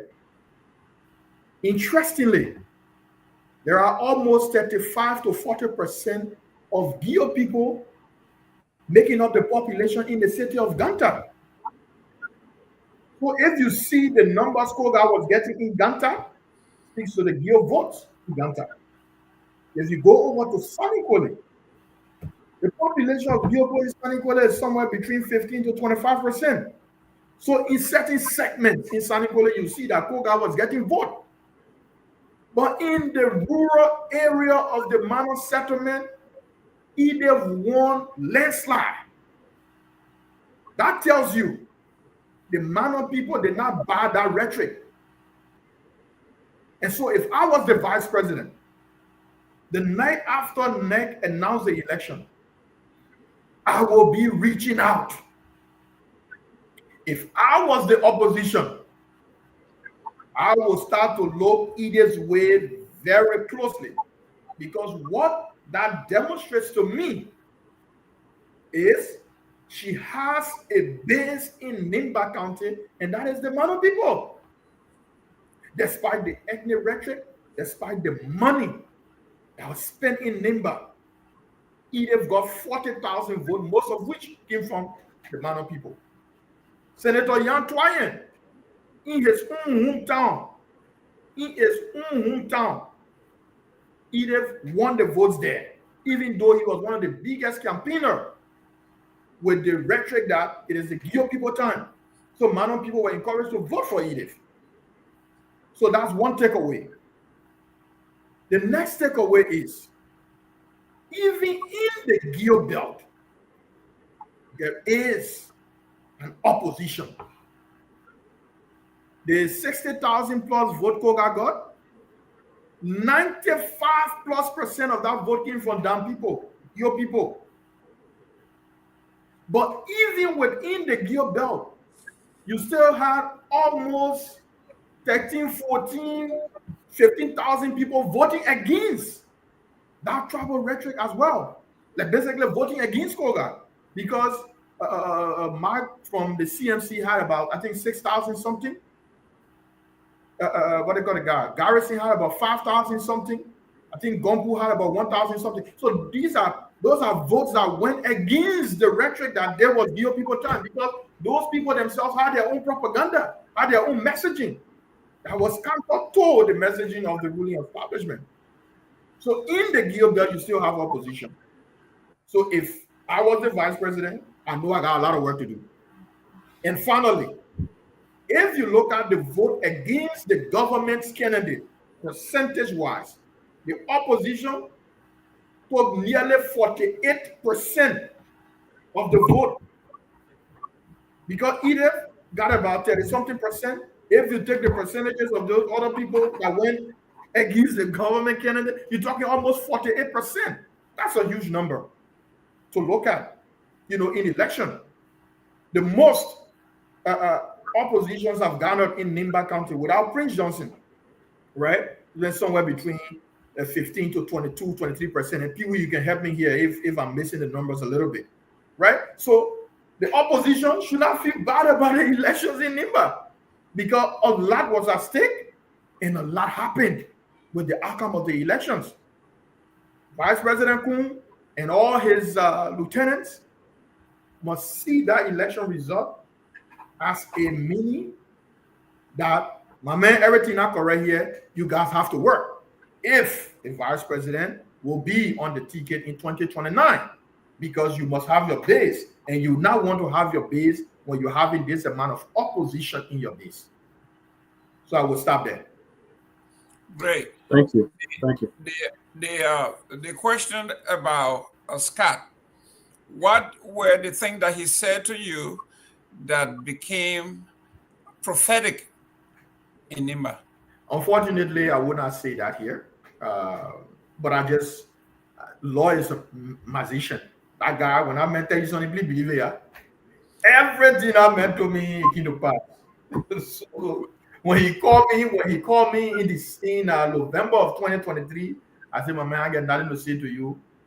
I learned now. Well, ladies and gentlemen, let me reintroduce the show. Welcome to the Monday edition of The Closing Argument. I am Jerome Gaiman, sitting in for the chief. With me are Honorable Winfred Russell, the professor, Sylvester Pewee here from our diplomatic side. Obviously, Dr. Peabody is here, the host, original, and then the chief himself is back there. Mr. Kwewakwa, I know this is a very touchy area, but I was in Staten Island, New York, and there was a forum. And the argument there was that there was a friction between Madam Ellen Johnson Sirleaf and your father, and a segment of the society feels that he was abandoned. Your take? Well, I will for the respect of the former president of Liberia and my father, wherever he is, to not talk about his personal relationship with people. Now, people have their own opinions on issues, all right, about my father. I have my opinion.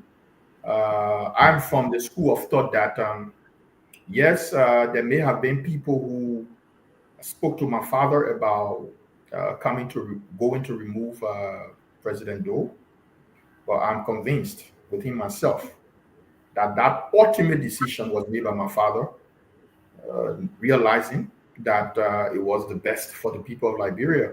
Hence, the level of celebration that was across Liberia when he announced his coup that morning.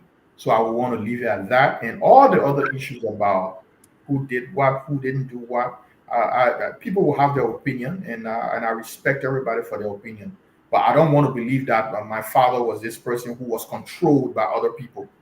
That the people of Liberia know my father as the strong man, all right, strong man, and I wanted to remain. I would like for it to remain that way, not as somebody who was controlled by other people, as some will want to make people believe.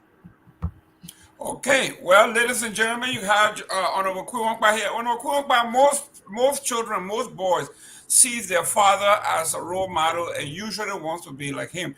He was a military man.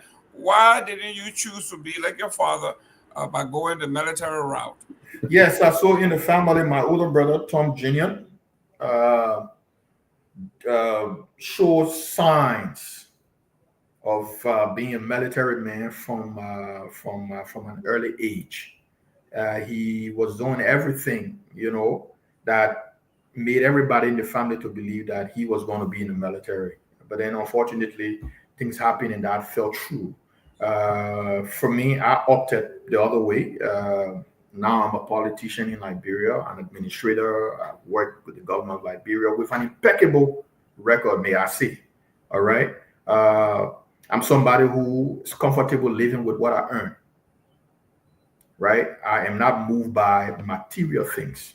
I don't believe in becoming a millionaire overnight. That's why I come to America. I work my butts off every day to make a living to sustain my family. All right.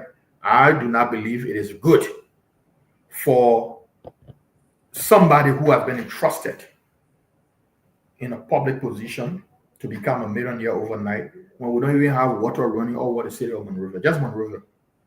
I don't believe in that. Great. Mr. Russell.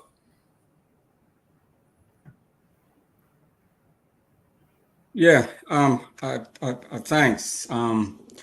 The conversation is fascinating, and I like some of the things that you have had to say with respect to Nimba politics and to current dynamics that seem to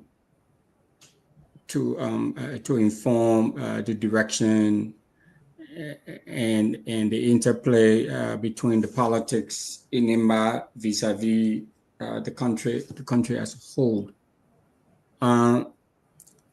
So what, you know, and I know you said earlier, at least you insinuated earlier, you may not want to go deep into talking about some aspect of private conversation that I may have taken place before and all of that. I respect that. But my question is and concern is that, I mean, you know, I'm blown away. I mean, it's not because of the tribal, affiliation between your late father and the late Senator Johnson, but what could it have been? It was so bad that created this enmity between them, or for him to even speak disparagingly, you know, of not only your late father, but to not embrace his kids and you know, family members, you know, I mean, to do it not only with their tribal brothers. I mean, they were brothers. I mean, so what was so profound that could have Mr. Russell, that is the thing that's mind-boggling to me. That even to this day, look, Senator Johnson and I will be very good throughout. Once election rolls around, wow, everything changes. So now anybody can make their own, you know, from there, you know. But what I will say is, that was his decision, and I respected that. And I respected that. And can you imagine, Mr. Russell? I accumulated 6,000 plus votes in 2023. That was still not enough to win an election, simply because I had the political juggernauts of Nimba County against me in a small district called District Number 3. To the extent that people were on motorbike or jumping against me. So it says a lot, but I will leave that. Yeah, it leave does. That, you know, I will leave that to the pundits, you know. But there will be no way Anthony Kuonkwa will succeed in life and do not look out for the children of Senator Johnson. That's not possible. That's not possible. Okay, whether he's alive or not alive. I'm talking to you about his school, right? It tells you my mindset.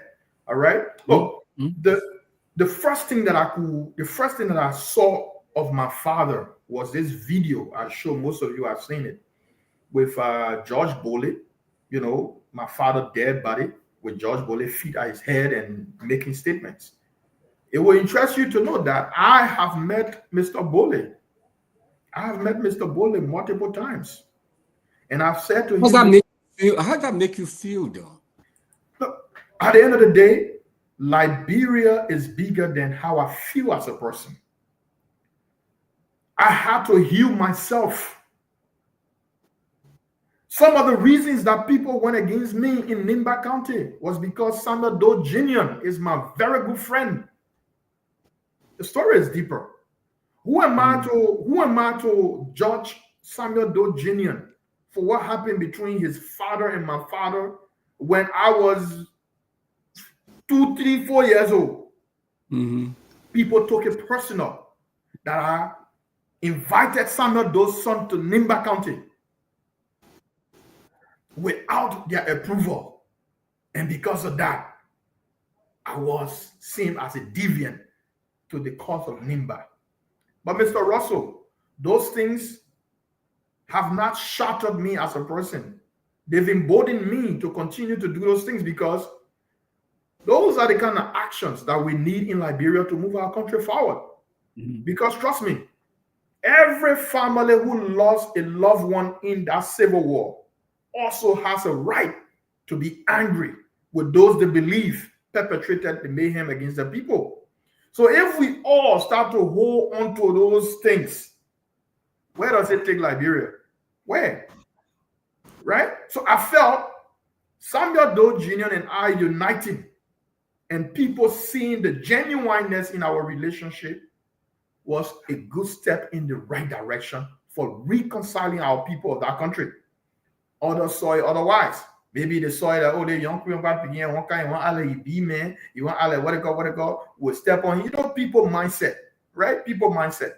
And the thing is, I do not have to be elected in Liberia to serve my country. I do not have to be a minister in government or managing director to serve Liberia. I don't. The small things that we will do here and there can move that country forward. All right? And so when I see people questioning why the other person who was saying that thing was purple yesterday, saying blue today, the only thing I can say to you is the lack of opportunity is one of the reasoning behind the way things are proceeding in our country, where you see people you think should be knowledgeable about something. When they talk about that thing in a certain way, it makes you wonder, no, there's no opportunity. People only defending their daily bread. That's all people do in Liberia. Because if they're done, the power that be sees them as people who are against, and they take the job from them, then their family will die.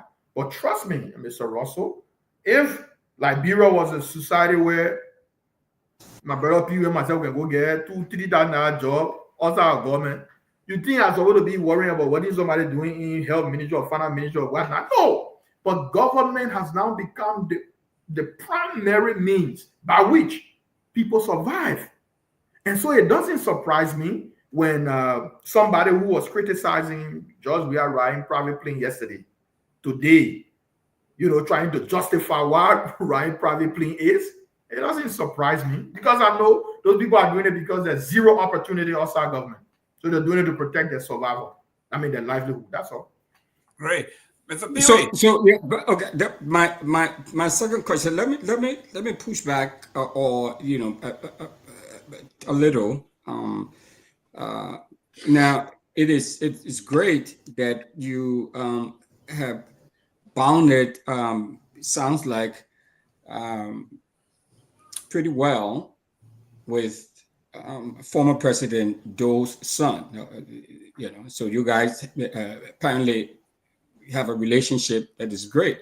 And so you have one sling leader, son, and the other sling leader, son, coming together and showing the rest of the country what reconciliation is and how we all need to move forward.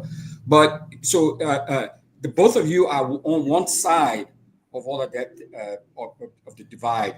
Now you had, kids of, kids whose parents were also killed during the 1980. That your father was also part of their group. So there were a lot of kids. Their parents were also killed. A whole bunch of them. Have you all now in this your quest for reconciliation and coming together met with some of those children and the families of those people who were brutally killed? Thank you very much, Mr. Russell. I think SKD, because I know of the names of the tech team people, but I know SKD organized this teleconference with Cecil Dennis, one of his sons. Okay. And there was this discussion about us first meeting and coming up with an idea as to how we go about it. Because everything, you have to plan it, right? Because everybody different sides, like you rightly stated, people not talk plenty different thing, other people ears, plenty different thing, other people ears. So there's a way you approach it that make people to understand that this is about the country, right? This is about the country because our parents are no better than the more than 200,000 people that died in the war. Every single Liberian that died, in my mind, are as important as my father, as President Doe, as the tech team people on the what they call. So let us not make the reconciliation of our country about our parents and the tech team people, because something happened that led to something happening. At the end of the day, people died in our country.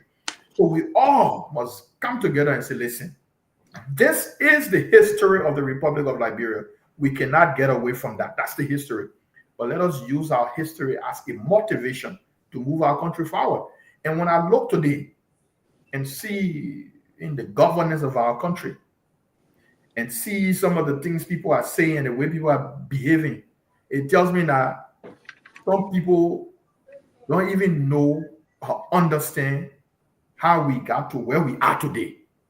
And so that their behaviors show to me that they understand it, because a nation that understands where it came from is a nation that is prepared to engage the future for proper transformation. Unfortunately, you got people in the corridors of power in our country at all levels who got zero understanding and or appreciation of what it meant to have come from there to here today. And so you see the way we are moving. Okay? People can flip back 35 years ago when people were eating pan cabbage in Liberia. Sometimes before somebody says something, they will think properly before they say it. All right? But people are not thinking like that. And that's it. Thank you. So we are looking in that direction. I spoke personally with Mr. Dennis, and I will reach out to SKD again. He's in England now, to see if we can do that WhatsApp group chat to begin, and then move that thing to the country, so that people, and we don't want SKD and myself relationship is void of politics. My quest to reach out to a lot of stakeholders in Liberia, void of politics, because I believe it's the right thing to do to move our country forward. Because even to this day, there are people who are still bitter from what happened in our country. Okay? And a bitter nation, that's in progress. Who told you bad thing ain't happening in Rwanda? But there was this national decision to put country first and move ahead. But you still got people who are clinging onto their political constituencies because they are still holding on to the old things. And they don't want people to get away from the old things to move ahead.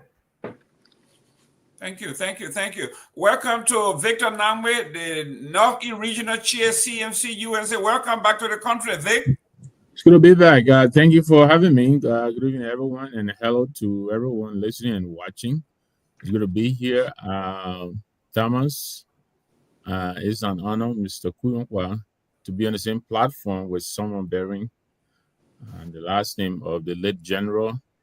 A lot of us in the student community then, we revered him. He stood for all that was not a military style of governance. So, much respect. I just wanted to understand, I listened to you coming in the back end, and there seems to be so much animus against the name Kuyunkwa. I mean, before Prince Johnson, there was Thomas G. Kuyunkwa. So you said you think part of your rejection at the polls was because you reached across to embrace some of your dad's, or the descendants of your dad's adversaries, as in Samuel Kanyado Jr., all of that. But even your dad, he faced so much resistance from Nimba. Correct me if I'm wrong. When he came into the country in 85, he didn't come through Nimba, correct? Correct. Yeah, he came through Sierra Leone. And some of us found that very puzzling. Even Joe Wally himself, he has not been able to adequately explain to me why they did that. But we kind of surmise it could have been because of this intense animus and resistance from the people of Nimba. How do you understand this? What do you think is responsible for this? Well, I want to think otherwise. I don't think there were resistance from the people of Nimba. If not, the people of Nimba rallied because of the ill treatment of my father, and went to the different military bases around West Africa and North Africa to come back and stage a full-fledged rebellion. Okay. My father would rather do what we call, the 2003 war in Iraq. That was a code name, the shock and awe.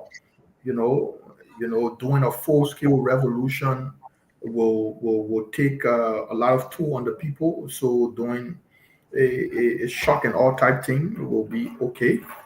But as for the love of the people of Nimba, the people of Nimba showed their love and commitment to the general throughout his life, and it was demonstrated after he died. Look, the people of Nimba suffered. The people of Nimba suffered because of disagreement between my father and President Doe. You know the story better than I do because I was just 4 years old. And so, yes, politics is something that when people with zero integrity, people with no history of consistency become leaders, they do every and anything to maintain their stronghold, the stronghold of the people. All right. And so, like I said earlier, when folks refer to me as Jabate instead of Jrate, there is this thing in some part of Liberia with some of our people that the Mandingos are not good enough to be anything big in Liberia. Whereas the history of Liberia shows that the Mandingos have played a meaningful role in the governance structure of our country over the years. Yet still, there are people who believe that Mandingos, especially when it comes to these local elections. Local elections are some of the hardest elections in any country, right? Because people go down to the nitty-gritty of things. So they believe that once you put a man in Jabate instead of Janate, the people there ain't going to be thinking about, oh, is it true? Where can we find it? But actual need and whatnot, right? They will just run with what they said to them. So that was it. Then I became friends with Samuel Kayando Jr. I believe we both are innocent men to what happened between our fathers. There's no reason on God's earth, on this earth, I, Anthony Kuompa, should distance myself from Samuel Doe Jr., a peaceful young man, a very likable person, friendly guy. All right? This man goes to Nimba to show support to me in an election. The boy printed T-shirts on the door for Kuompa. His picture and my picture on top of it. You would think people with the national sense of moving forward, people with the idea that Liberia is bigger than me, would have seen that as the moment to begin proper discussion about reconciliation. But no, people took offense. People took offense and they felt that I was doing things too fast. Maybe they had their own timetable for reconciling the country. Two young people met each other and have developed a strong bond, and we were always seen with each other all around Monrovia, and people took offense to that. So no, the people of Nimba love my father. Love my father to some of them dying because of my father. A lot of people don't even understand what the Nimba raid was. People got their own interpretation about Nimba raids. The real story about Nimba raids, people don't even know because people don't put the time into understanding what happened that we call the Nimba raid. When my father resigned from the army under pressure from the Master Sergeant to become the Secretary General of the People's Redemption Council, under the advice of John G. Ramsey, who at the time was the minister. I don't know if some of you have read the letter, the memo from John G. Ramsey. I read it. Yeah, I know about that. That memo brought Liberia to its knees because it seemed that President Doe followed every advice in that memo. Discussing the aspect of my father, President Doe was advised by his Minister of State that you can be president for 27 odd years or more than 27 years, longer than Tubman. But in order for you to be, you must do X, Y, Z. And the part with my father, Kuompa will resist, and his people will be with him. You must therefore remove Kuompa from the military because he has control of the military. You must ask him to become the Secretary General. And if he refuses, ask him to resign.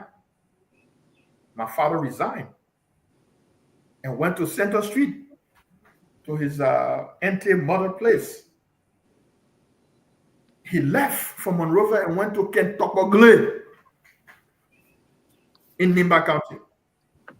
Back in the days, when you and somebody making problem in the city, when the person go back to that village, it means the person won't problem with you. They finish living.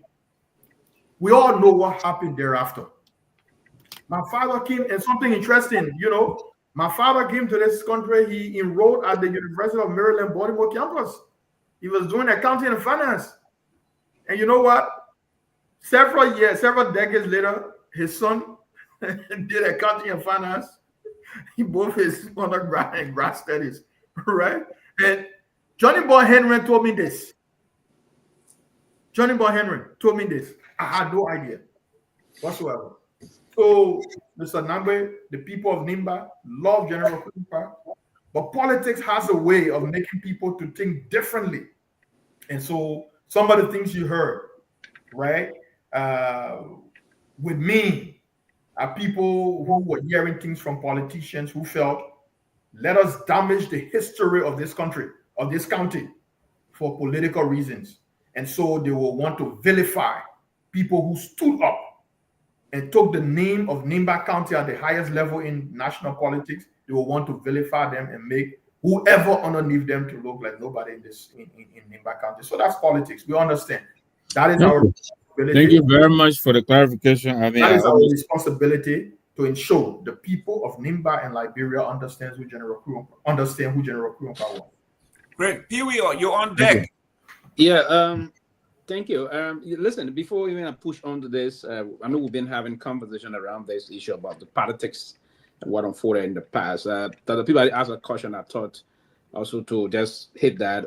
I think one of the reasons why the people, the vice president and the people of Nimba can let this shining legacy of Mr. Johnson is to, normally the government do subsidize most of the private institutions. So that could be one of the things that could push to get a lot of subsidies for the Prince George University there in Ganta. That would help keep the university moving forward. But I had a conversation with some of the concluding aspect of Anthony just and pushed me to reflect on some of the conversation I had with past commanding generals of are very key at the time I sat with them. Two of them from Lofa, actually, the late General Moriti Zizi and the late General Guar Johnson. They were very key on the level of regimentation, and I took very important notes from those conversations with these two very powerful military, well-regimented military generals. The point is that at the time, even they served with the late foreign president, Samuel Doe, they believed that General Kurumpa was a very well-regimented individual. And that was part of the reason that letter came from the Minister of State. And the point that they even pushed him to go to serve as the Secretary General. He didn't want that because he believed the purpose was to serve and play a very major role in terms of, because the intent of, from his perspective, the intent of the revolution was not meant to come and individualize this issue of power. It's our time, the struggle, right? Most of them have issue. Even the you have three, I think out of the 17 men, I think 3 or 4 of them came from, I think some of them, Abraham quality perspective was also different on that. So the general not using also Nimba, and that's one of the things General Johnson said before. He said the reason why he didn't use Nimba, he was very mindful and sensitive of the tribal sentiments at the time that were held against the Nimbayans. Yeah, he was very sensitive of that. He would have used Nimba, he would have gotten a rousing welcome in Nimba County. But he thought to not do that because that would have been tantamount of exposing the port. The same thing he was afraid of. Eventually, it started on 4 immediately after the coup failed. The people started to bundle. I can recall. I don't remember the actual something, but I knew the fear that came through, even in the Sioux factory area and all of things. People of Nimba descent started to move from house to house. And so he had that same fear. And I want to believe that's one of the reasons why he didn't use Nimba County, because he wanted to say, hey, this is not a Nimba thing. This was a national struggle who believe that we need to come and have a change. So the perspective of the way he played, I understand that he may have his own pitfall. I'm not trying to say he's not. There's no blame game. Individually, we may shift some of the blame on him in terms of the way they came out, the way they handle issue. But what part of his perspective was that even the court martial, from the information I got, was not to go about it, to court martial those guys the way they did, to have them executed publicly, right? He had own sentiments about some of those things. It's something personal. I was going to ask this question. I say, and one of the questions I asked to the general was, what did he really capture Samuel Doe? I was very keen to understand that if he really captured Samuel Doe. And the woman said to me, listen, the way he came over very surgical mission. The way he came in, there was no. He said all of them were very shocked. They know how. He said you're getting dressed to go to work when you heard this. The way they came in, there was no way if he had just planned the way. But the unfortunate mission was he didn't go to end that one. The way he took his next plan as to, instead of moving to this end, was to move towards the other barrack, maybe have spoiled his mission. And the king, part of that fear was that he didn't want any more bloodbath. So he was already careful in planning a surgical military mission that led to him eventually being captured and executed the way and unfolded. So I just try to say here, and there's no question, my dear brother, we had a lot of conversations with people. One of the things I try to just push in quickly here is that at the time, the military, and that's what brought us to where we are today.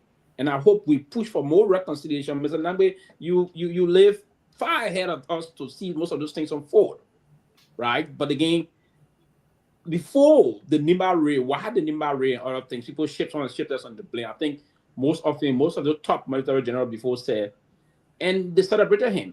And from what I learned from two commanding generals of the armed forces of Liberia, they said he was a very good man. He was a regimented military officer that prided himself to ensure that the system is functional, and the reason why they came should be to protect the interests of the people.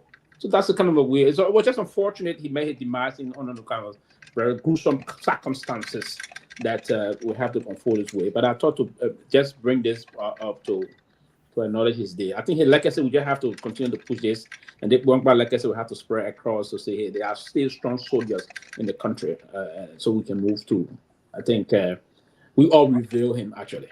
Thank you, Chief George. Yes, sir. Thank you, Mr. Gilman. Look, it's a very fascinating conversation we're having tonight, and Anthony, you have brought out the whole. I mean, the people that are watching this show, you won't believe it, but you have a lot of things being said tonight. People are watching this show, and you are making a lot of headways tonight.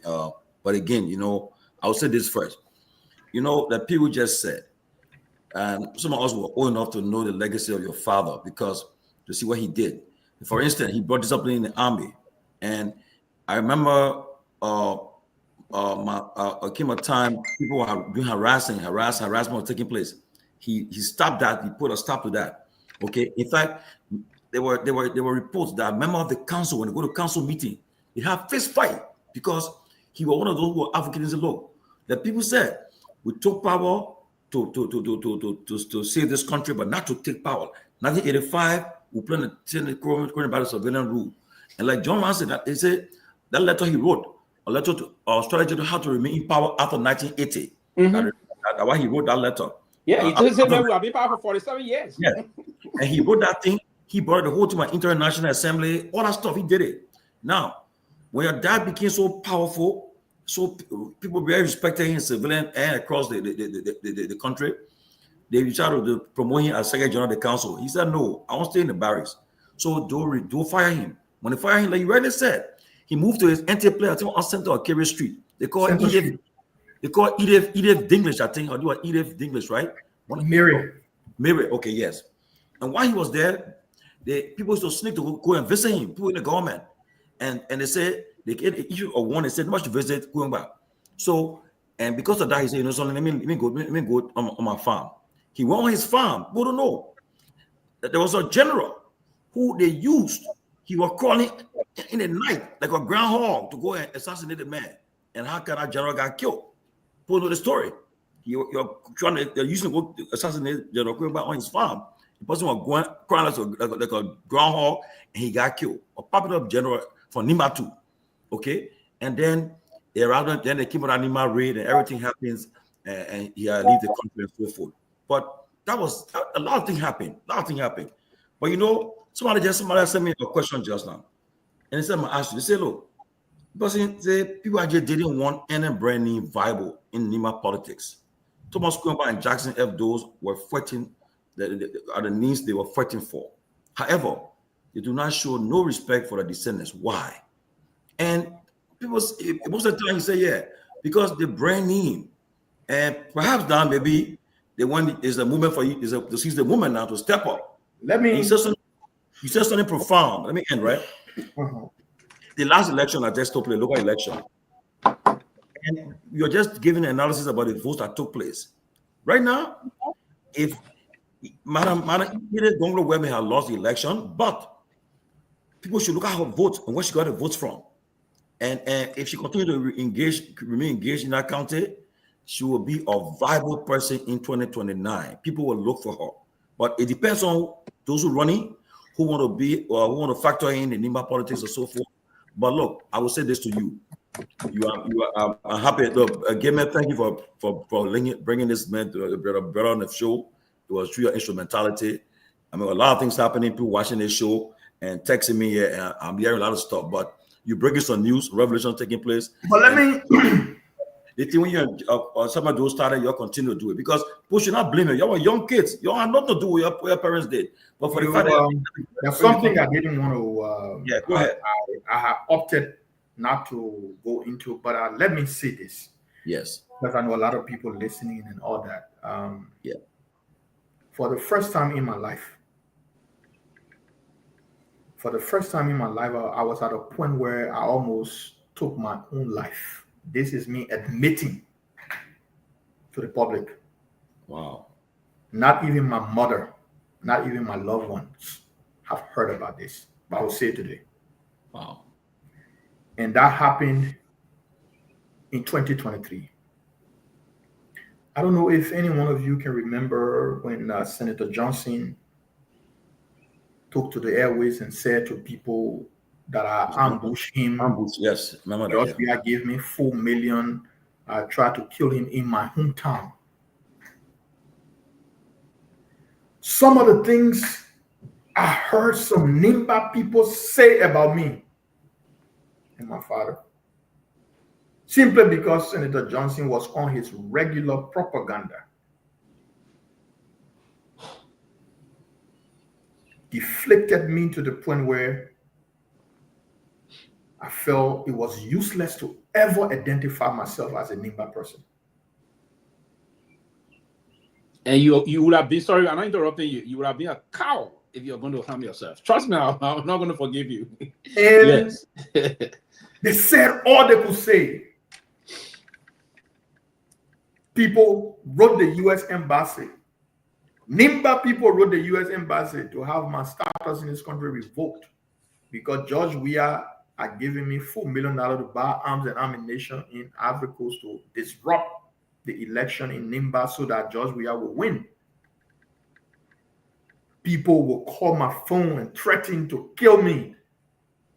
Who am I to challenge Senator Johnson when Senator Johnson said Nimba people should support George Weah? And I said, Nimba people should support Joe Parker, and I said I will support Weah because I promised Weah. A lot of things happened. Some people that are even sent to school from Nimba that are fed from Nimba County. People who knew me from my childhood days said some of the worst thing ever to me because of what Senator Johnson said, when the very senator knew everything he was saying was from the belly of lies. People from Nimba attacked me. Other people said all they had to say. Thought about that. Then I called my daughter. Miss Antoinette. She will be graduating from Towson University next year here in Baltimore. I said, your father is at his lowest.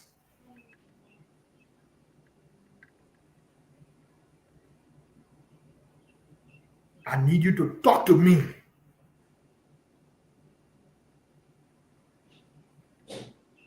And my daughter said to me, you believe in serving your people. There should be nobody that stops you from serving your people. And so I am saying this today to say to you that politics has a way of making good people look bad. Here I was, the son of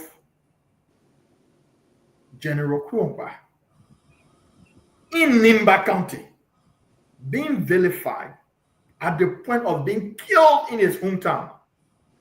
And people play politics and have everything to say. But you know what? I am stronger today than I was yesterday.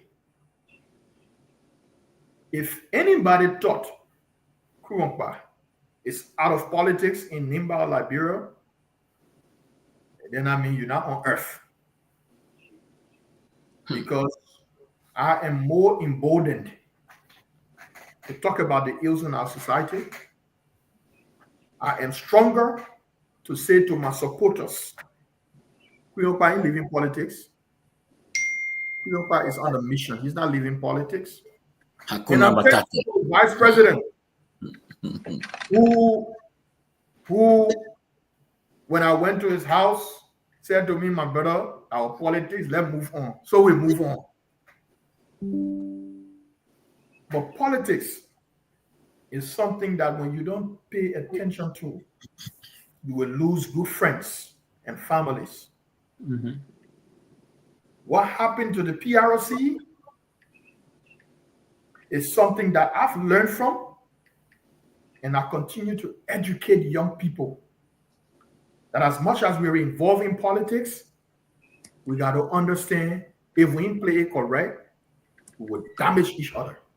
But let me ask you this, because you bring up Mr. Name, real quick. I'll be coming to you. Dr. Peabody, you were next. You know what? Let Name go after him. Great. Okay. Name, let's go. The Reverend. Thank you. I'll be quick. No, I just wanted to know, Thomas. I keep saying Thomas, Anthony. You make a good point. One would think that with the natural departure of Prince of Senator Johnson, guys like yourself will be emerging as the shakers and movers in Nimba. And I'm wondering, did you support any candidate in this recent by-election? If so, why? If not, why? So, like I said to you, I have demonstrated consistency in my 43 years on earth. I do not intend to depart from that because of any reason.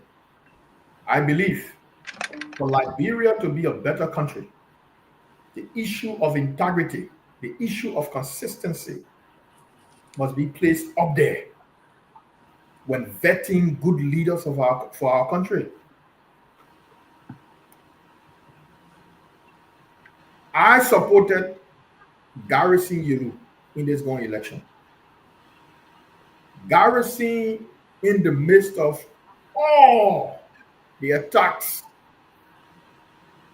on him, even at the extent, Garrison almost died because he supported Kuompa in 2023. Garrison stood with me in Nimba. Together we fought, but we came short on both fronts, meaning I lost the election, President Weah didn't win. And so once Garrison Yelu appeared on the ballot box, I then was morally obligated. I was morally obligated to to support Garrison, even though I knew the sentiment, even though I knew the sentiment was against Garrison, but I had to show to Garrison, listen, you stood with me yesterday in the midst of everything. I will stand with you today. Even though I'm not in Liberia, I was able to rally some of my supporters, and they voted for him. And listen, let me pass you on to Dr. Peabody. Thank you very much, Dr. Peabody. Anthony, thank you so much. Listen, let me just say this. I will encourage you. Don't quit now. Best of luck to you, my brother. Thank you. Dr. Peabody. Mr. Cohen, you said a lot of things. Your dad, the relationship, reconciliation. You started with young Joe and with, I mean, it makes a lot of sense. Everybody, saying this, you going back to Sam Doe Jr. I mean, I met his daughter. They're decent people, they're great people, and you guys were able to do that. But in Nima itself, what is the future of, you supported the CDC. What is the future of CDC in Nima? How do you see hope for CDC in Nima? Now we have a new godfather on the block, Jeremiah Cohn. What do you think? Is the Nima just the people from Nima just gravitate to just one person? I mean, because of the highest position. What is the future of them? CDC, the party that you supported? Well, thank you, Dr. Peabody. I think that's a question for the CDC hierarchy, the CDC strategists. They will best determine what's the way forward in Nimba County. I supported CDC in 2023, and I have zero regret to that. If the CDC deems it necessary that it will continue to work with Anthony Kuapa, that is a decision for the CDC to make.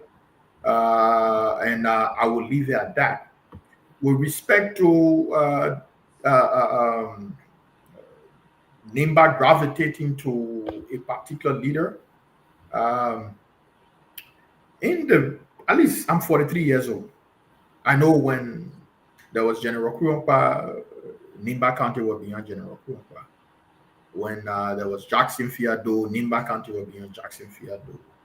When it was Blozo Toue, when DK Wanseli of the Word, the Eugene Kidor, the Moses Dwopu, so Nimba is noted for gravitating towards, quote unquote, the leaders, right? But those days and now are two different things. When you have surrogates of those who are seen as the leader today, trying to disparage everything there was, then you have a problem. When you forget the history of who you are, then the future becomes difficult for you. Madam Edith Gongloe took an independent decision to support Georgia in 2023. You should have listened to some of the things people said about her. As if those of us who supported CEC, a government that impacted Nimba County and sons and daughters of Nimba County, as if it was something wrong that we did. Yes, Vice President Kun has been trying to reach out individually here and there, but he needs to do more. He needs to do more, because if people feel that when somebody say Nima might go left, it means all the Nima will go left, and that is the mentality going to 2029, you will have the biggest opposition in Nimba County. I can tell you that for a fact. Because one last question here. I'm finished. Okay, go ahead. If people think that the status quo as is to disrespect everybody, anybody who say different thing, you disrespect them, the opposition in Nima will be the biggest in 2029. It is up to the vice president and his people to see where we go forward. As for CDC, If CDC determines it is important to work with Myean, Anthony, Garrison, everybody that wants CDC will make that decision up to them. Wow. Dr. Peabody, your last question. Yeah, let me go on my last question here. Your dad was from Lima, very famous man. I was a young man and I heard about Thomas Guar. You know, I watched videos and all of that, you know, from Nima.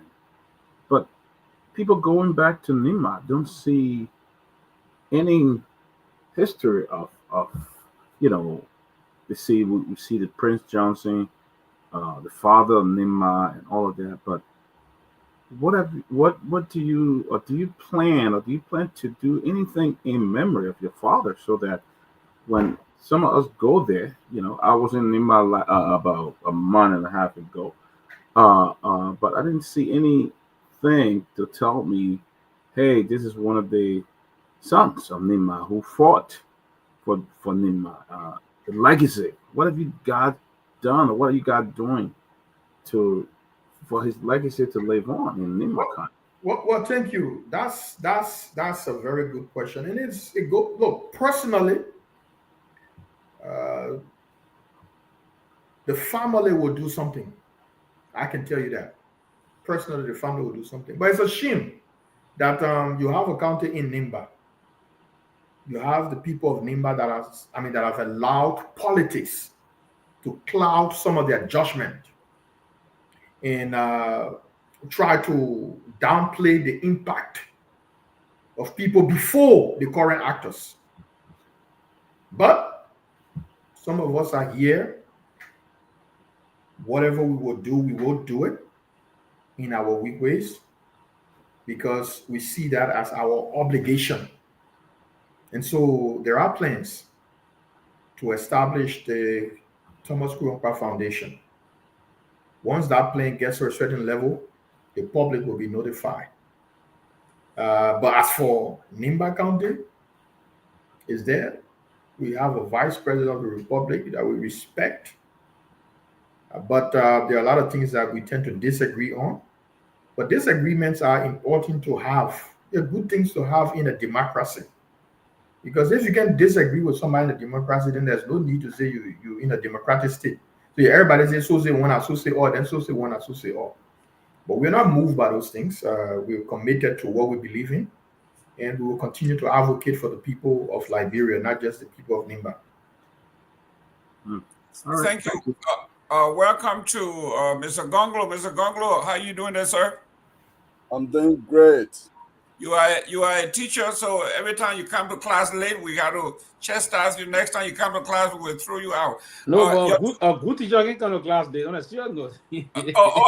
Okay. So you say Gongloe is not a good teacher. I just say something. I said a good teacher don't come to class late. Professor Gongloe, your 2 questions, please. I'm not a good teacher. No, I'm not saying.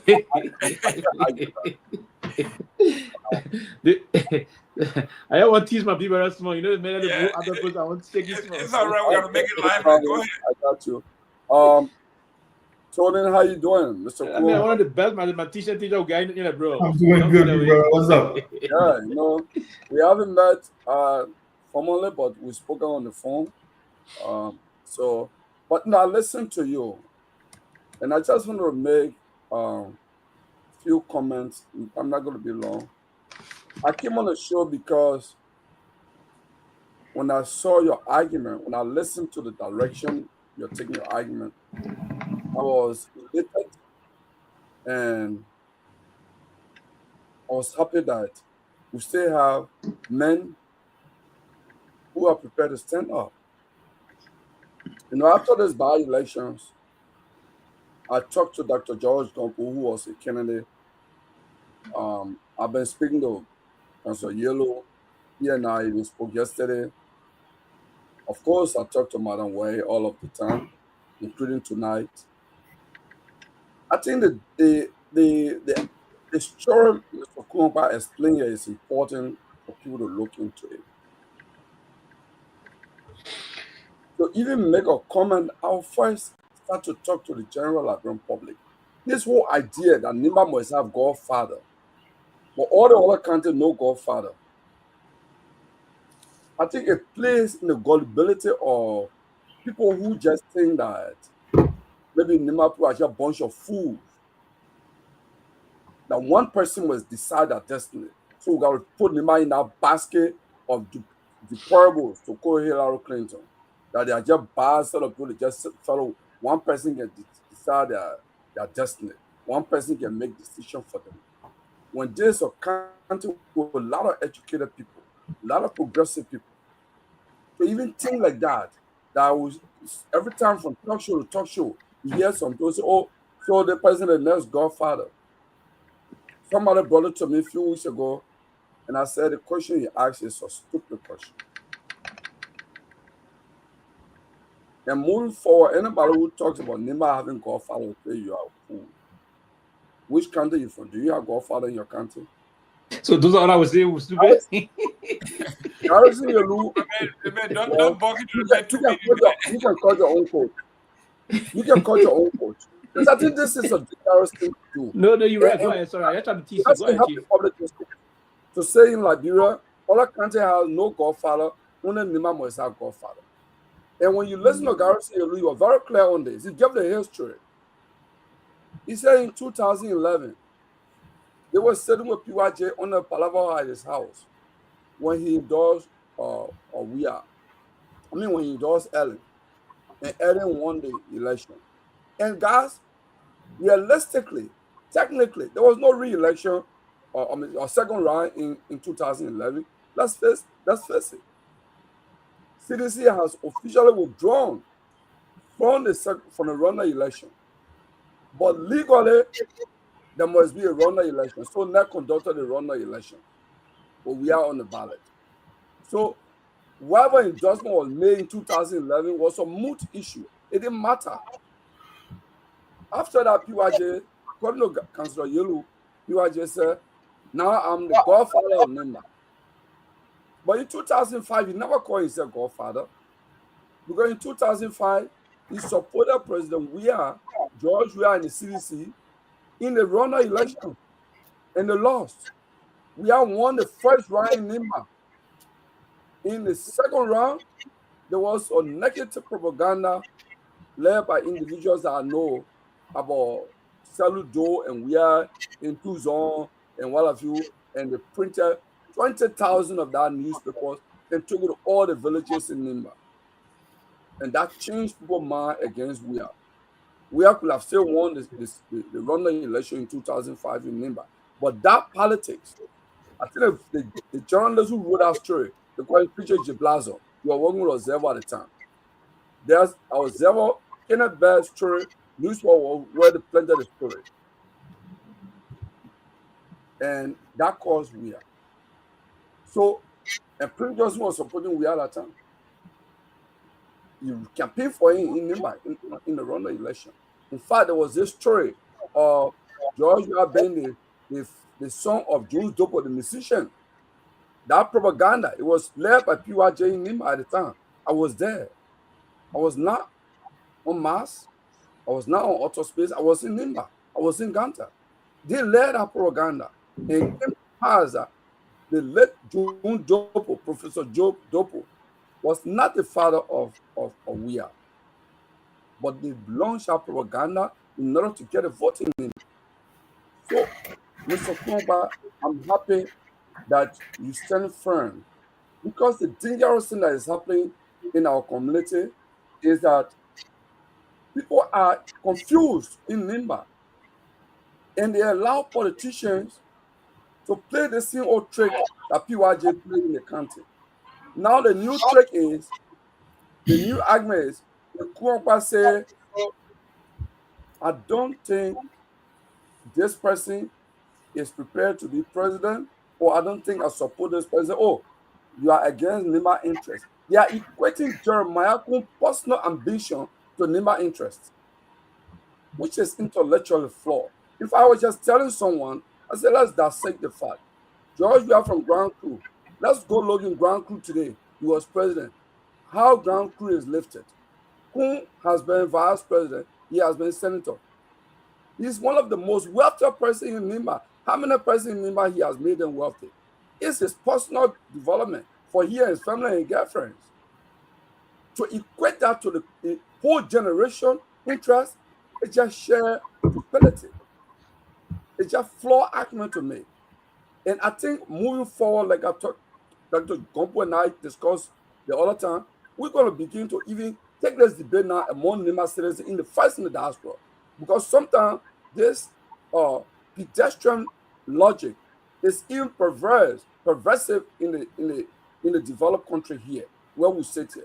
People come from doing that 1-2-1-2, and all they do is they don't have time to sit and do critical thinking. They say, oh, Nima interest. No one can define what is Nima interest. And on this show, most of the panelists here, for all of us come from different countries. You can't define what is your country interest. And it's dangerous for Liberian politics. It will begin to say, it's important for president to come from Grand Group, or it's important for president. No, the leadership of the country should be based on who is prepared to lead the failed state. This country that is ranked the 8th poorest country in the world with vast natural resources. We should look for the best, and that should be the argument for patriotic and people who consider themselves progressive or neo-progressive, if I may call people that way. I don't know whether he's still neo-progressive or he's CNC. So because I know CNC is not a neo-progressive or political party. So it's a different argument we can make. So we need Mr. Gongloe, to take the argument. Mr. Gongloe, you are a statistician. Let's look at the numbers here. This going election, right? Yes. The winning team had 52%. That means the opposition have 48%. So the argument of being a godfather, as when you juxtapose that number to Prince Johnson when he was like 85, maybe 90, 80% winning, so we could agree that there was that case to be made as a godfather. But at 52%, I think the former representative Torgbean made that case that if the vice president wants to make that case, all he has to do is look at the numbers, and he should disabuse himself of that notion that he is the godfather, not with 52%. Your take on the statistics? Yeah, what I was saying. From unofficial financial information we gather, Vice President Kun took $700,000 to Nima, along with $225 million Liberian, and he spent it. On this very show, I have said we decided to test some of the things we're hearing. Now you go to Kun Farm, they have people in queue. You are just throwing money at anybody. Say if Garrison Yelu or Madam either going to win, they have a machine. Y'all make sure these people don't win. But our team, the guys on the ground, I was not part of that strategy. They sent 5 different groups. And this one went to Guar. Each of them received 50,000 Liberian dollars. In fact, it's just that because he issued verbal threat, or I should say physical threat to some of those children, that if I hear fire on the same radio, you should find a different country to live in. They actually did spend money the next day. He said, you should work with the next people. I want to win this. I want Koga to win here. I want Koga to win here. He sent $150,000 each on the morning of election to their mobile money. We have those text messages. Okay? If you spend such a money on Garrison Yelu, who better spend $20,000. On Malan Ide Gongloe, who did not spend up to $40,000. But you spend $225 million. All of you saw all the chiefs in Nima were called to Sanugula and given instruction that nobody should make the vice president shame. They were giving some of them motorbike and say, yo, go. This has never happened to you in the country before, to receive motorbike. They were men. Many things have happened. Prince Johnson used to make that claim, and to his credit, he never even campaigned for himself during the presidency when you're running. or when you're running for when you're running for re-election as a senator, you will just go put his name on the ballot and say, I'm running. He comes to Nimba for 1 week. You go sit down in Monrovia and people vote for him. So, okay? Mr. Gongloe, so what is your question to My point I'm making here is, yes, a man, he abandoned the work of the vice president, was sitting down in Nimba for 3 weeks, and for 2 weeks, running campaign and spending money, going from village to village, engaged in outright lies. You are monitoring a place called Lao, and he said, oh, the Booyah elders send me, you guys will not know what they call Booyah, or Koga district. He said, Koga district elders send me to you that you should vote for him because they voted for Nyean. But the fact is, we know how traditional people work. If the traditional people came to you, you are a public figure. Why, when the king was delivering that message to you to take it to the Lao elders, why you didn't put it on TV? Why you didn't put it on live YouTube? So, Gongloe, what is your question to Anthony Kuwokpa? No, I just came out to support Anthony Kuwokpa, that he and others, including me, we are on the same side. We should stand up for Liberia. We should stand up for neighbor. This whole idea that an individual personal ambition is equivalent to neighbor interest is wrong argument, and we must fight it. We should look for the best person to lead this country so it can be ranked at least a little higher than the poverty index, global poverty index, because we are ranked 8th poorest country in the world with all the natural reserves we have. That is what we should be fighting for. Thank you very much. To local tribal interest. Thank you. Thank you very much. Mr. Russell, you have listened to the narrative from Honorable Kuwokpa here. From I heard, and after you, I want to ask him so he can contemplate this, because we heard that he was physically attacked and he almost lost his life at the behest of the former senator. We will get to that, but for the narrative, any question for at least one question from for Mr. Kuwokpa? Yes, I'm hearing it all, and a lot of things are coming up. Some really good questions, and I enjoy his responses to many of the questions been asked already. So I appreciate the conversation. Do you have a sense of how many people were killed after the coup attempt that your father allegedly participated in? I know people died. I was 4 years old, but I follow up with information. There's a YouTube video, my father's speech, and people who were old enough. People died. As I said to you, the entirety of Liberia, except for maybe 1 or 2% of Liberia, celebrated when my father announced that morning, and that's something that people on the show here, some of whom are older than me, might be able to speak to. All right, so it tells you the country was in support, and so the information is that when former President Doe made his speech, I think it was at 2 p.m. That afternoon, to say that the coup had failed. Most of the people that were jubilating in different parts of the country were then targeted by security forces.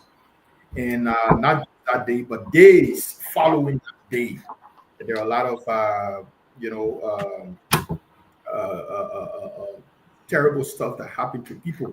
So yes, people died during that day, and people died after that day, and people died subsequently in the full-blown civil war that ensued years later. Yeah, I mean, we all know that. I mean, even if we were not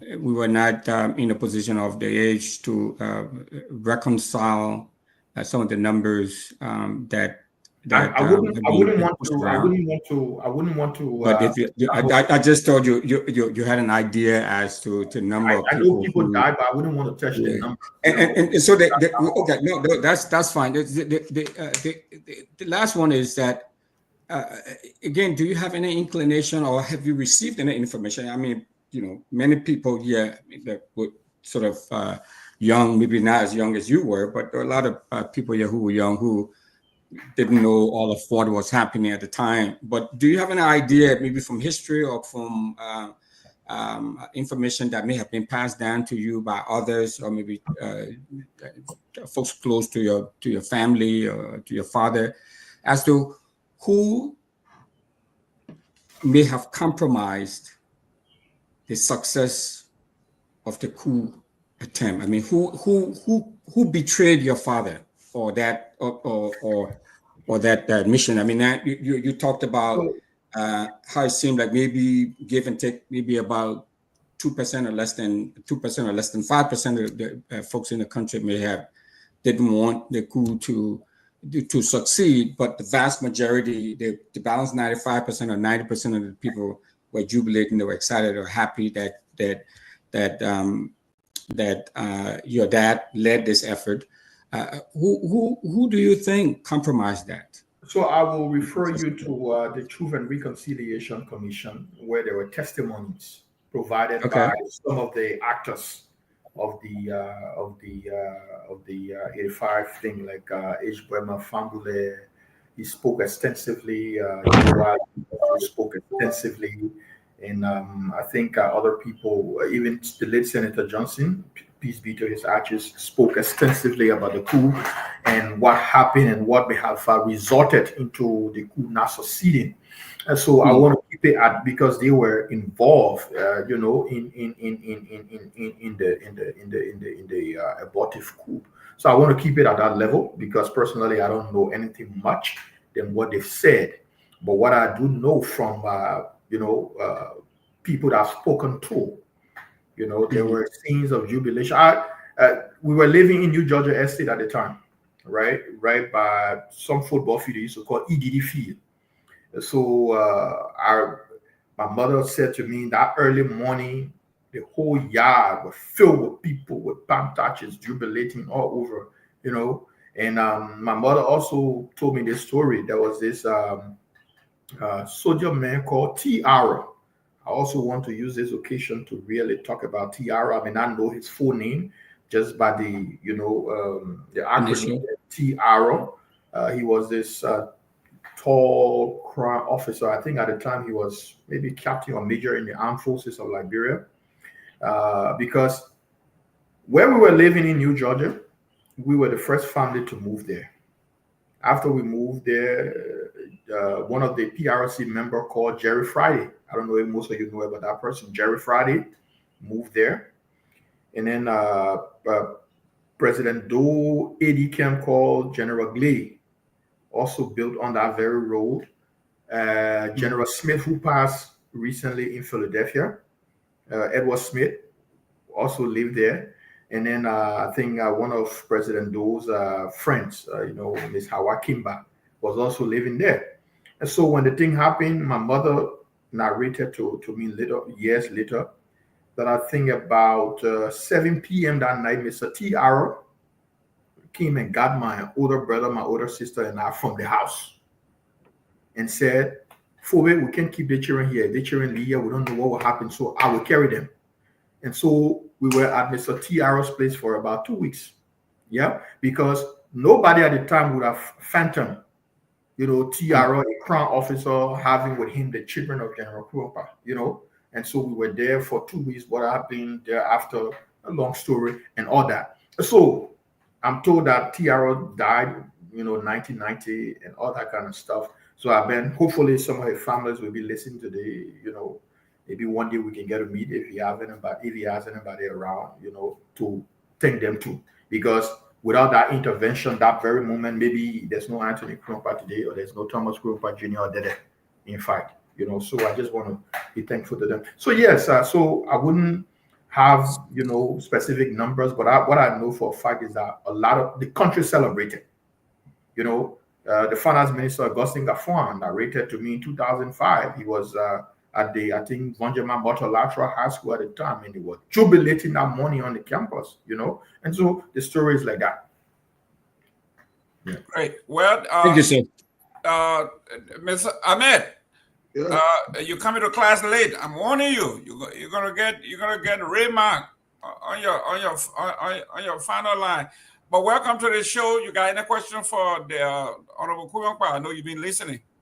Yeah, I mean, I actually came on listening late today, but I was able to pick up from some of the things he said, and I think he was very eloquent in his presentation, and it's a pleasure to meet him. I got maybe one or two questions, but I came late. You know, when a teacher coming late, of course the students will come late. But anyway. Gongloe, you gotta punish this man. so let me start off my questions, maybe 2 or 3, but let me start off like this. No, only 2, no 2 or 3. Okay, no problem. You but can't come late and want to make up for coming. You can't punish us for coming late. I know, right? I know. But there is this mentality, or to what extent I heard you say you weren't ready in Liberia for these recent elections. But a dangerous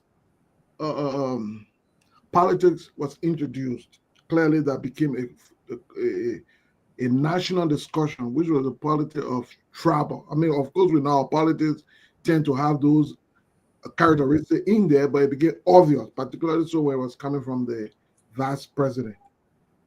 To what extent do you think that was effective, that influence, that is a bearing on the mindset of our brothers and sisters in Nimba?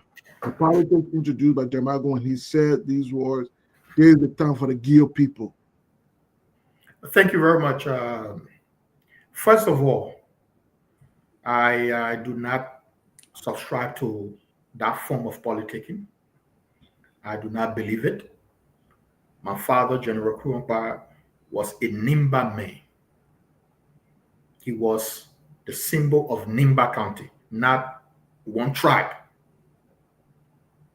As you can see, the 1990 force, the forces that went to Liberia as the National Patriotic Front of Liberia, that forces had in it all tribes, predominantly Mano and Guar people, because they believed strongly their brother was ill-treated by the regime before, so they felt they had to come back to avenge what happened to their brother, right? That was the basis of the 1990 war.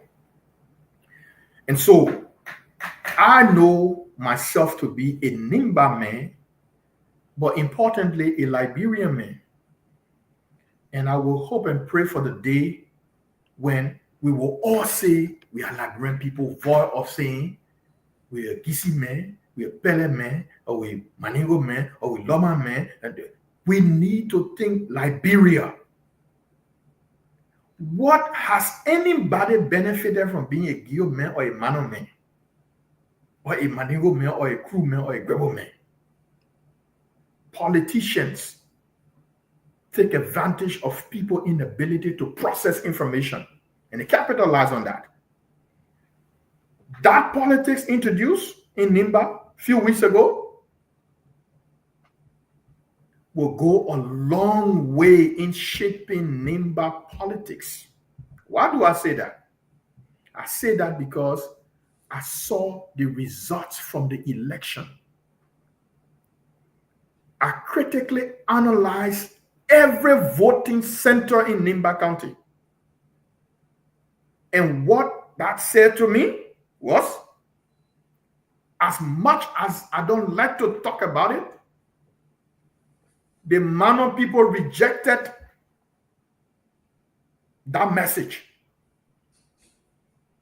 The Mano people rejected that message. Of the 40,000 plus vote Madam Kehleboe Gongloe were accumulated, more than 97% of it were Mano people. If you look at the vote, the 4 quote-unquote Mano districts of Nimba County were won by Madam Kehleboe. The areas in the Mano area that Koga won vote are the cosmopolitan communities in the Mano settlement. Ganta of the world, the Sanikola of the world, and maybe Saklepie. Why? Because Ganta, for example, the population in Ganta, about 35 to 40% of the current population in Ganta are Gio people. From mostly Zoga Sanitary District and some from Beli. Zoga Sanitary District is where Koga comes from. All right? But if you were to leave Ganta Sanikwale and go to the rural parts of the Mano settlement, it have destroyed Koga. So in the face of that ethnic politics, in the face of the huge influx of money and all the other things that happen thereof, the Mano people said, no, we'll vote for our own daughter. That for me is a problem.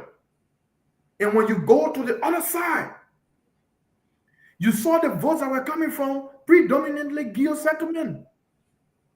Now, if you look at district number 3, Nimba County, where I come from, there's a huge portion of district number 3, about 30-35% of district number 3, that is predominantly Mano. That's area we call Yamen. Madam Edith won there heavily. One of my hometown called Zorgowi is a settlement in the Gio part of district number 3, but you have more Mano people in that town called Zorgowi. Edith won the vote there. It tells you the Mano people went behind their daughter. Despite that rhetoric, is it good for Nimba politics moving forward? Anthony Kwiyompa said, no, it's wrong. Then I said, if I was in the opposition community calling the shots, I will be happy about the outcome of this election. Because 1, the Mano people rejected. 2, even in the Gio belt, there is opposition. Because you have Garrison, how they call the other guy from CMC, your candidate Jerome, right? That accounted for almost 15,000 of the Gio vote. Their votes, all the votes you saw them getting 6,000 here, 5,000 here, 98% of those votes were Gio people, as sad as it sounds. That is the reality. It means there's opposition there. The opposition community must look at the results and see what they can do. That's up to the opposition. As for Jeremiah, the vice president, he has a huge task at uniting the people of Nimba, because this election really brought that divide that has been somewhat hidden, that people will not talk about, but it was brought to the fore, and I'm afraid it's going to have a serious impact in future elections in Nimba County. Okay, so as for Senator Yantoye, he got to be worried at this moment, because he was seen openly telling Mano people to not vote for their daughter. And what did the people say to him? We reject you in his hometown. What they call, I think, Alawe. I don't know. I wanted to add in Bunadin. Even in Bunadin, he won the election in Bunadin. So let me ask my second question, please. Wait, Anthony, let me add to this. In Bunadin, Yeke Sekui, who is the Deputy Managing Director of LPRC for operations, he talked low of access of Labrendalo there. I mean, Low? Who Yeke? No, it's not Yeke. Not Yeke. I said Sekui. Yeke Sekui. You talk about Deputy Managing Director? Yeke, yeah. For no, the Deputy Managing Director for operation is Eric Sike. He's a deputy. I mean, he's the director for operation. Manager for operation. He's a manager for operation. There you go. Okay. So I don't know why they have all that layers in a corporate. Yeah. So he's a manager for operation. Yes. He's Jeremiah Kun agent, and he and Nyatoye combine in Bunadin. Both of them from Bunadin. They're not small money they wasted there. In fact, one boss stood. He said, "You guys are not going to stop the ballot here. You'll either kill me or we'll burn this ballot paper." And Madame won there. It was a serious message that this is where both of them voted. This is where both of them live. And she won there. So the message was rejected roundly and soundly. So I just want to. So we can go to calls. Go ahead with your last question. Oh yeah. So you mentioned something fundamental, something really important that highlight the divide in Nema that says perhaps Nema will not be the same again when it comes to perhaps uniting our front. But there is this mentality that also is evolving around the ordinary Nema candidate that says it is our time. I mean, as they approach 2029, it is our time. They believe, quote unquote, that, well, Kun now one step to the presidency. Of course, that was the reason why he was placed on the ticket so that eventually he became president. Nema, at this point, want to produce that leader. Do you think that will become a factor? Do you think that would be a routing point? Do you think that can hold any water at this point? It depends. You know, people can fantasize. People can, you know, I can sit and say tomorrow this is XYZ, but we don't know what happens. Politics is dynamic. Between now and 2029, a lot could happen. Yeah, it depends on how Kun proceeds. It depends on what the opposition community strategy will be in Nimba County. So it depends on multiple factors. All right. But a single county does not win a presidential election in Liberia, the last time I checked. All right. So if you have the vice president so busy in Nimba, how does he approach other counties across the country? All right, with the level of a message it took to Nimba this going by election. Yes, the difference might be 20,000. Yeah, that's the number. But if you look at strategically what we're talking about, it's concerning. It is concerning, right? It's concerning. So he has a lot of work to do. He is a brother. The opposition community got a lot of work to do. It is within their purview to come up with a strategy to approach Nimba. It is within the purview of the vice president to devise a strategy in at firstly, properly reconciling the people of Nimba to ensure those surrogates of his who believe everybody should be in the same eating bowl as them. You got to understand, we all have a stake in Nimba and national politics. Thank you. Thank you. Ladies and gentlemen, reintroduce the show before we go to our call. Can I add to that?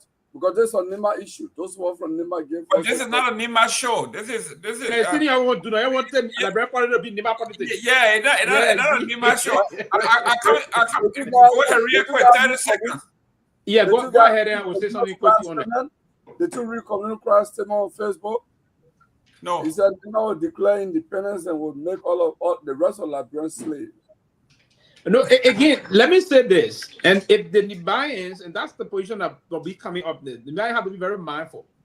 Also, on Nimba County, we can get a precedent. And then if that person come and ask for the Nimba, it will be dangerous. They shouldn't do this. And that's why people can stereotype Nimba County in certain cases. Listen, Nimba alone cannot produce precedent. It was just like there was some small mistake made on our part of the campaign that we didn't concentrate on the western cluster very well. That's why Baka won. We are concentrated well in Bomi, Ketma, and Bapol and do that project well. He wouldn't have won the elections. So Nimba alone cannot give you Liberia. So I hope the Nibalians would detach themselves from those kind of thinking and move. I think Karina is saying that nonsense. That nonsense, right? But again, nonsense. I agree with that nonsense. So nonsense. So it's being corrupted by the. Ladies and gentlemen, welcome to another the Monday edition of the closing argument.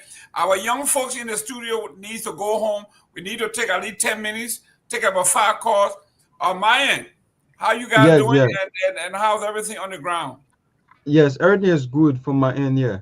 Okay, let's make some calls. Let's hear what the folks got to say. Calls to the honorable. Let's do it so you guys can go home. It's getting late over there. So if you've been following the conversation, you can put your calls in 0777 649986 0777 649986, and also our WhatsApp line is also activated +231 777 649986. So let's take this first caller. Hello, caller. Your name, where do you call from? My name is Elton Bagley Senior. Where are you calling from? Wow, stay away from the monitor. We cannot take it. Selected this caller. Hello, caller. Your name, where do you call from? My name is Elton. Thank you very much for connecting me. This is Guar, and of course, I'm joining you from Moserado County, Chicotan Ria. Okay, make your point. So thank you very much, and let me appreciate my immediate boss, Honorable Anthony Nyenwolo, for that brilliant, deliberation and the analysis on the NIBA in the county. We believe in him. He's our leader, and whatever is the fact about NIBA is basically will cause on the. Wow, you coming in broke on. Those who am I clear? Yeah, go ahead. So, like I said, he's trying to have in the driving seat in our county, Nima, right?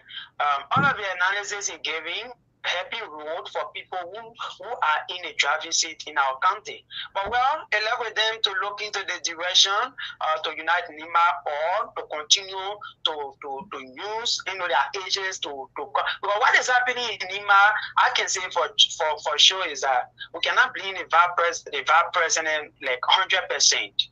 Some of the followers to the vice president feel when people are coming closer to them, they feel intimidated.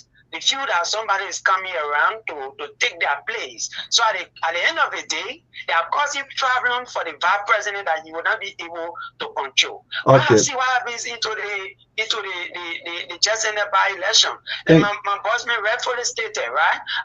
You cannot take the number Manakide Gongloe accumulated from her.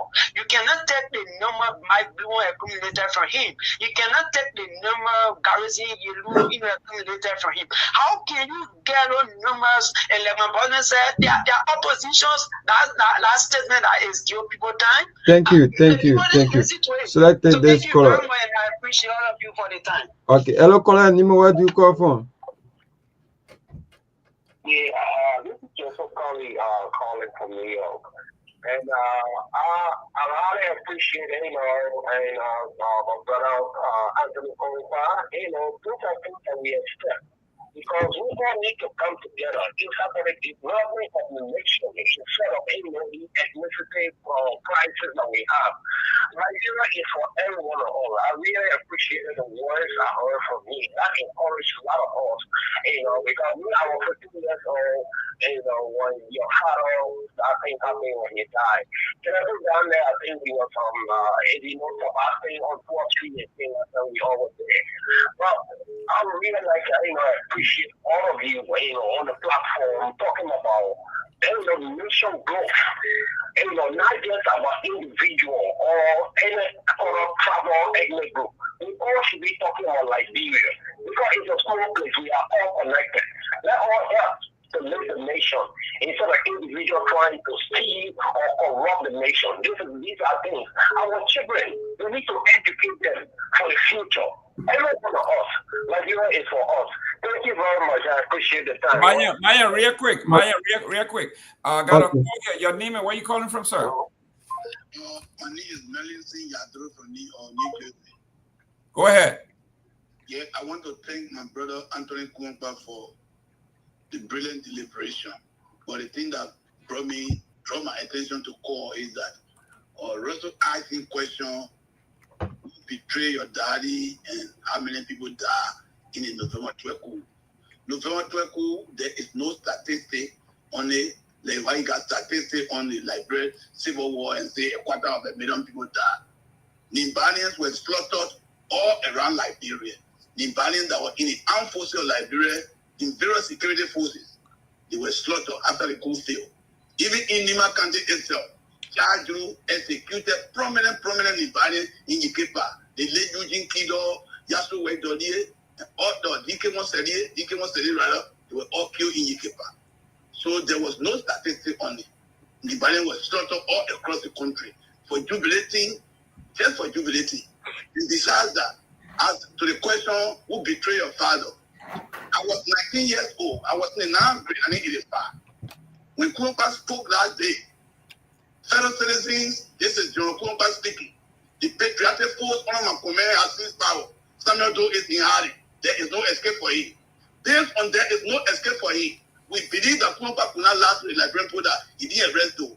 So after the coup failed, we were told that Anthony Makui, Major Anthony Makui from Nima Kehleboe can refer, he can back me, he can prove me. That man came from he was a major in the army. We were told that he though was arrested and he was left in charge of Mando, and he released though, and though went to suffering where he was backed by the fight partner to come back in the pussy. Those did not kill him. If he didn't free those were going to kill him. Why those did not kill him? They didn't kill him in the past. With all the killing that they did to all Nima people who were in the army, police, and other security, where they were executed, they didn't kill Anthony Makui. Anthony Makui was living up to 1990. So we believe that what Kumba said was true. So when it comes to the question who betrayed Kumba, Major Anthony Makui betrayed Kumba. That's what I wanted to say. Okay, thank you. So let's take this caller. Hello, caller. Nima, where do you call from? Hello, caller. Yeah, Nima, where do you call from? Yeah, I'm Charles T. Mango calling from Jacob.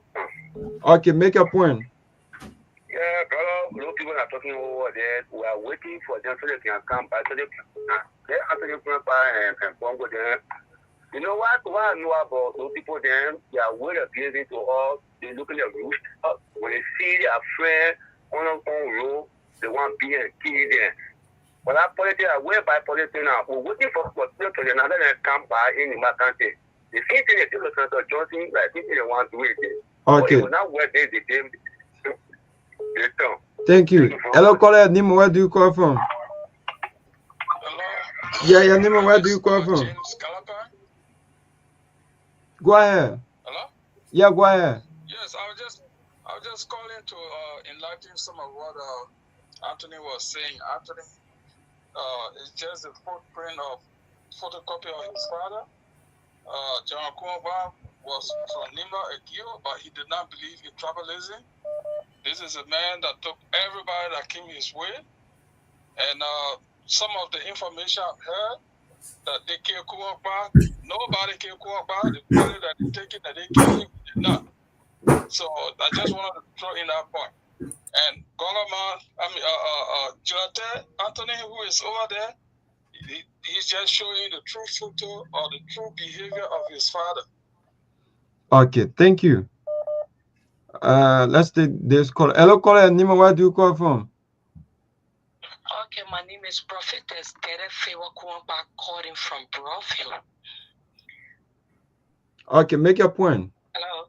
Yeah, you are live. Thank you to our honorable Anthony Myean Kumba. You spoke very well, and may God continue to bless you, and may God continue to protect you. I say to you, your hair lift up high. You are a leader and a clear representative of our late father. Stand up, because we've been on you. Think we never die. God bless you. God bless you. We love you, and we love you with the love of God. God bless you, and thank you to the studio guests. We say thank you to all of you. Thank you so much. May God also bless you guys and protect you guys in Jesus' name. Amen. Thank you. Thank you. So let's take this call. That's my older sister. One mile, one bar. 077764986. Selected this caller. Hello, caller. Nima, where do you call from?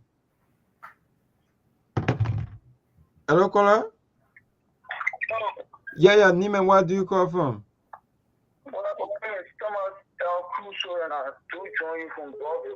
Okay, make your point. Two things. The honorable member said elections is about numbers. It is about time the ruling position and opposition sees Myanmar from a different angle, look at the numbers. Second thing, to Mr. Pewee, you are right. We did not pay attention to the Western region. That caused us to lose the election. Because Myanmar alone had 90,000 voters after the second round. Okay, thank you. Let's take this next caller. Hello, caller. Nima, where do you call from? The line is Jamie. Hello? Yeah, Nima, where do you call from? This is Nyenwolo Senior, and I do join you from Monrovia, Liberia, precisely for father. So let me say thank you to Honorable Kwamba for that very impactful elaboration. You see, as I just said clearly, Nimakani is at the verge of divisive politics. Jeremiah needs to do more. He needs to do more. The kind of politics that played in the just ended by-election, I think it was catastrophic to the well-being of Nimakani. It shouldn't have been so. For you cannot claim Godfather, and you vanish the unity among the people. This is not fair. What we have expected is to put competency, the ability to shift the narrative of Nimakante political landscape. We have thought of rehabilitation or decoding the mentality from the effect and the consequence of the civil conflict we had, but not to go in the public glare and start putting trouble. This is not good. This is not fair to Nimakante. From every point of judgmental ability, is sincere and flourishing leader, shouldn't have gravitated that far or that far. It wasn't good. So I want to say thank you to Anthony Kwamba. He said a lot. He has demonstrated how he has a very peaceful and calm nature. Okay. We are for you, and we hope that you come back 2020 now. Thank you. Hello, caller. Nima, where do you call from? Oh, hello, my people. How are you doing there? Oh, this is my sister. I've been praying hard to get on it. Yeah, Lam is Jamie. Go ahead. Go ahead. Thank you. Let me say thanks to my brother. I'm calling from Cloud, and this is my sister calling. Look, the politics I play in Niba County. They may call the family called Britain Fu. I know Britain Fu, what is it? Yeah, my uncle, what is it in Niba? In the Niba County. The property he came in there, do not vote for this person, vote for this other person. It was wrong. You can't be called, you put it for the people, you can't politics. You don't know, put the photo, they don't open out the people. Okay, what in that Niba County, the people. It was wrong by doing that. Stop putting on the same reason. Okay, thank you. Selected this next call. Hello, caller. Name, where do you call from? My name is Elton Bagage, and I called you from Mount Bagage, Monrovia. Okay, please make a point. First of all, I want to congratulate Honorable Anthony Myean in studio tonight for keeping us on our feet at this time of the morning. It's like 20 minutes to 1 o'clock, and we are all up and enjoying the show to keep us up at this time. And the message resonated very, very well. First, he's a peaceful person. He spoke of Nima unity and Liberia unity and educating the minds of the young people to change the dynamic of our politics in this country. Even though it will take time, but he's a born leader. I salute him and appreciate him with a lot of God and wishing all the best in the future in Europe. Thank you. Okay, you're welcome. So if you're ready, we can cross over from there, or we can take a few more calls. Well, we are concerned about you going home. It's almost 1 o'clock. Take your 5 more. They put okay. Yeah, go ahead. Okay. 077-649-86 plus 231-777-649-86. The line is Jimmy. We have so many calls coming in. So 077-649-86. So let's take this call. Hello, caller. Nima, where do you call from? Please stay away from your monitor. It's not good for us. Stay away or else we'll cut you off. My name is Larry Jones, and I'm calling from my resident Johnsonville. Okay, make a point. I want to say good evening to the honorable man and looking back to you, my brother, for the team district, for the clarities and the people of the show tonight. We want to say thank you to the students for hosting the show. I think what we say about Nimba unity coming from the vice president is also important. The vice president need to do more than his best to reunite Nimbarians because some of the message during the campaign it was very positive. When I was in Monrovia listening to so many messages about give people time, I felt like, what is happening in Limba? Was here Jeremiah Pound was running as a senator? Queen Johnson was there as senator. He was a Gio. And he was a Gio. It was not the time to talk about geopolitical time, monotone. Then what now? So I think he needs to do well by uniting us. Thank you for the time, and thank you to Anthony Cooper. Okay, welcome. Like to this next caller. Hello, caller. Nima, what do you call from? Please stay away from your monitor. Please stay away from your monitor. We'll cut you off. We cannot continue with you. Hello, caller. Nima, what do you call from? Calling from where? Okay, make a point. Okay, I want to congratulate Kuhokba there in the studio now. But if I don't know that, was structured, it was for their sale over who shows about question to him. So I want to make clarity. Come again, come again. Okay, when Nimakari was structured, if they are fought out for his fault, that's why I want to make a clarity. The engagement someone here is good. Okay. So let's take this next caller. Hello, caller. Nima, where do you call from? Good morning. I'm Nelson V. calling from Lokintown. Okay, make your point. I want to congratulate my brother there in studio and that of Mr. Guar. And I had to appreciate his emphasis on the political arena in Liberia. But I want to also extend this mindset that we all, as Liberians, we need to come out and bring the young generation together. As he speaks, I will support. Wow, we lost that call. 077764986. 077764986. Selected this call. Hello, caller. Nima, where do you call from? Hello. Thank you very much for this topic. You know, Your name? Let me firstly extend my condolence to Anthony Guar for the death of his father. Let me say that Guar was the best Your friend name, of your mine. name, your name, your We name. went to my name is Joseph Tama, going from Trent Street. Okay, make a point. You know, Guar was a best friend of mine. We all went to school together, and he was a very brilliant and peaceful fellow. I can attest to that.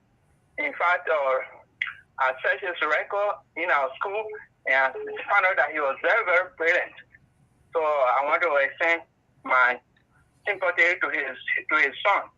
And secondly, I want to ask all Nima citizens to be united because for the past civil war, Nima really lost many people. So in this case, I want to ask them to be friendly and to be united. Thank you. Okay, welcome. 077764986. Hello, caller.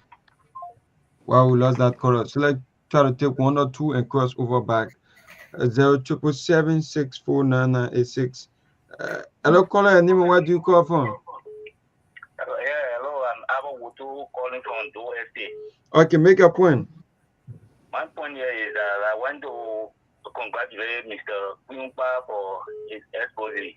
But one thing I want him to understand is that I begin to heal from Bereguer district, where his late father came from, where he made an error in the past, because for his father's sake, a lot of Nigerians were killed.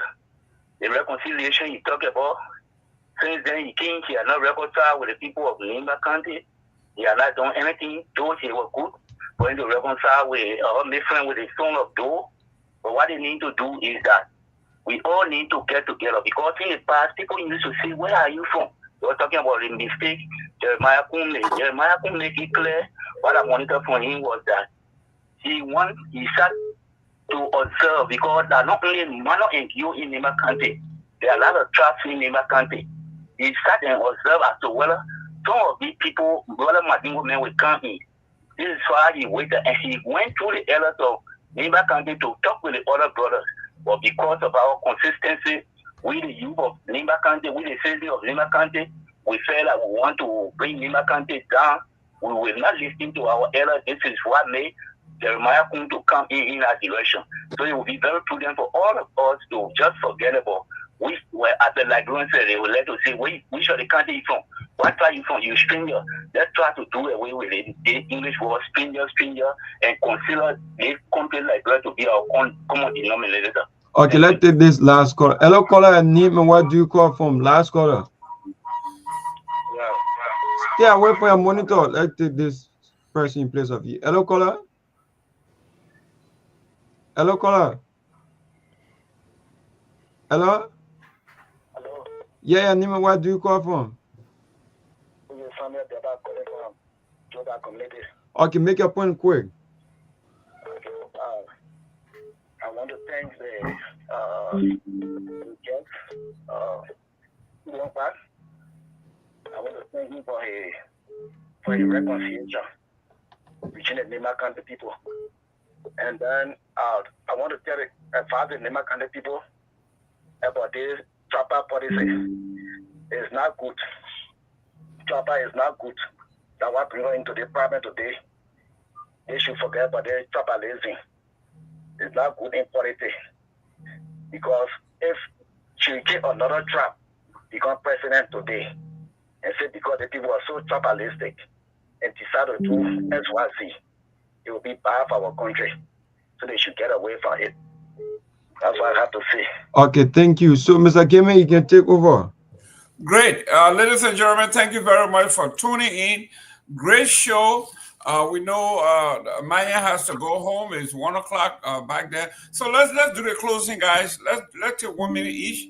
Let me start with our Honorable Russell.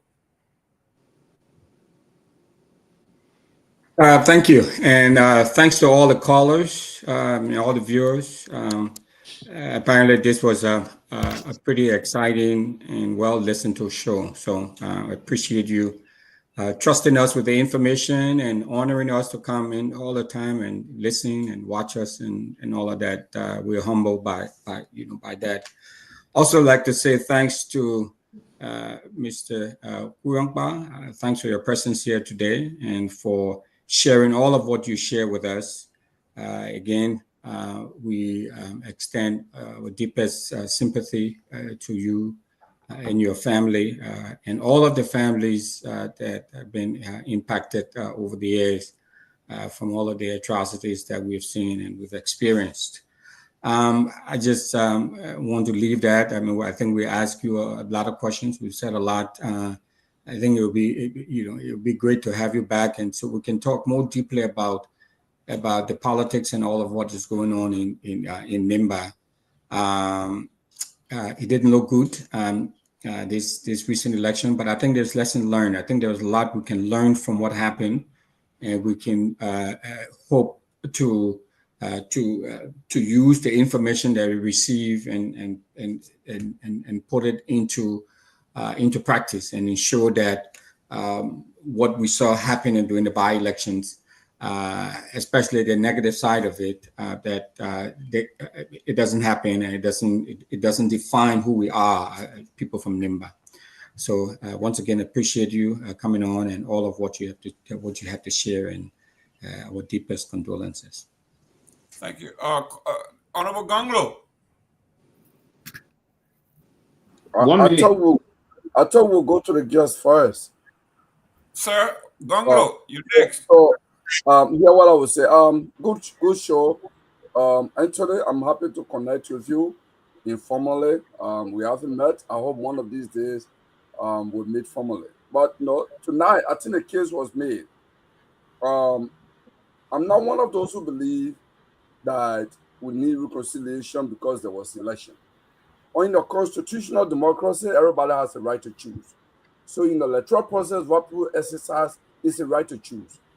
The reason why we talk about reconciliation today in Nimba after election is because of the attitude of the vice president. He traveled last the election. He decided, he exhibited, unfortunately, a dictatorial tendency to say, I told you either way, go sit down. I give you more time. I told Garrison, we'll find his job to IEC. Go sit down. Or I told my late brother, go this. That's what dictators do. And Liberia must begin to pay attention to that. This ball is not just a president, but he's beginning to tell in a constitutional democracy who can contest and who cannot contest. blink your eye for a moment and see him as a president, what will you do? I think he will tell you who woman you can marry to. Liberia should watch out for that. Thank you. Ahmed.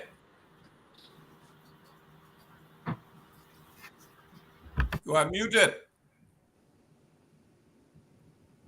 Yeah, I think it was a great show. I came on late, but the part I was able to hear, I think the brother there provided a lot of insight. I think we need a lot of these kind of a conversation for our country, for our politics. Of course, we must elevate above tribal, above regional. We must now begin to focus on those things that unite us, but primarily those things that will advance our country to the next stage. We think the people of Nema, like every part of the country, are significant in how we move forward. And so how they are united as a people in one session, of course, perhaps we could trickle down in every other section of our country. But it was good having you, your insight and your approach. I never get to meet you in well, I'm with the CDC as well. We just never met, but I think there is room for a lot of different conversation as we move forward to 2020. I think we must chart the next course of our country as young people, in our different eras or different communities. We must now redefine what happens in Liberia going forward. And I think you can be a critical voice in that direction.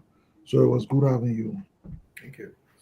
Ladies and gentlemen, the reason that we keep our guest on to speak almost the last is you have to be honest, and it's just a matter of ethics. You cannot leave your guest and leave. Honorable Gongloe, I did this specifically to weed out some people like Gongloe. You have a guest, you cannot leave the platform until your guest leaves. Thank you for coming back. Thank you very much for coming back. Okay, good. Thank you very much. The Northeastern Region Chairman for CMC, Honorable Victor Nangwe, your turn. Well, listen, let me thank Brother Kuronkpa and Join. I think others who called in extended sympathies. This is my first time actually meeting with him. I heard a lot about him, and I think he represented here. I think he should have demonstrated that he is his father's son. The characteristics that he has been engaged with, reaching out across and befriending the son of Samuel Kehleboe, I think it speaks a lot about the kind of man he is. I hope losing twice will not discourage him. I hope he will continue to persevere. I think he will do well for the people of Nimba. And I disagree with my friend Gongloe here, who says, there is no godfatherism in Nimba. I mean, from 2005 up to, last year, Prince Johnson has been dominant in Nimba.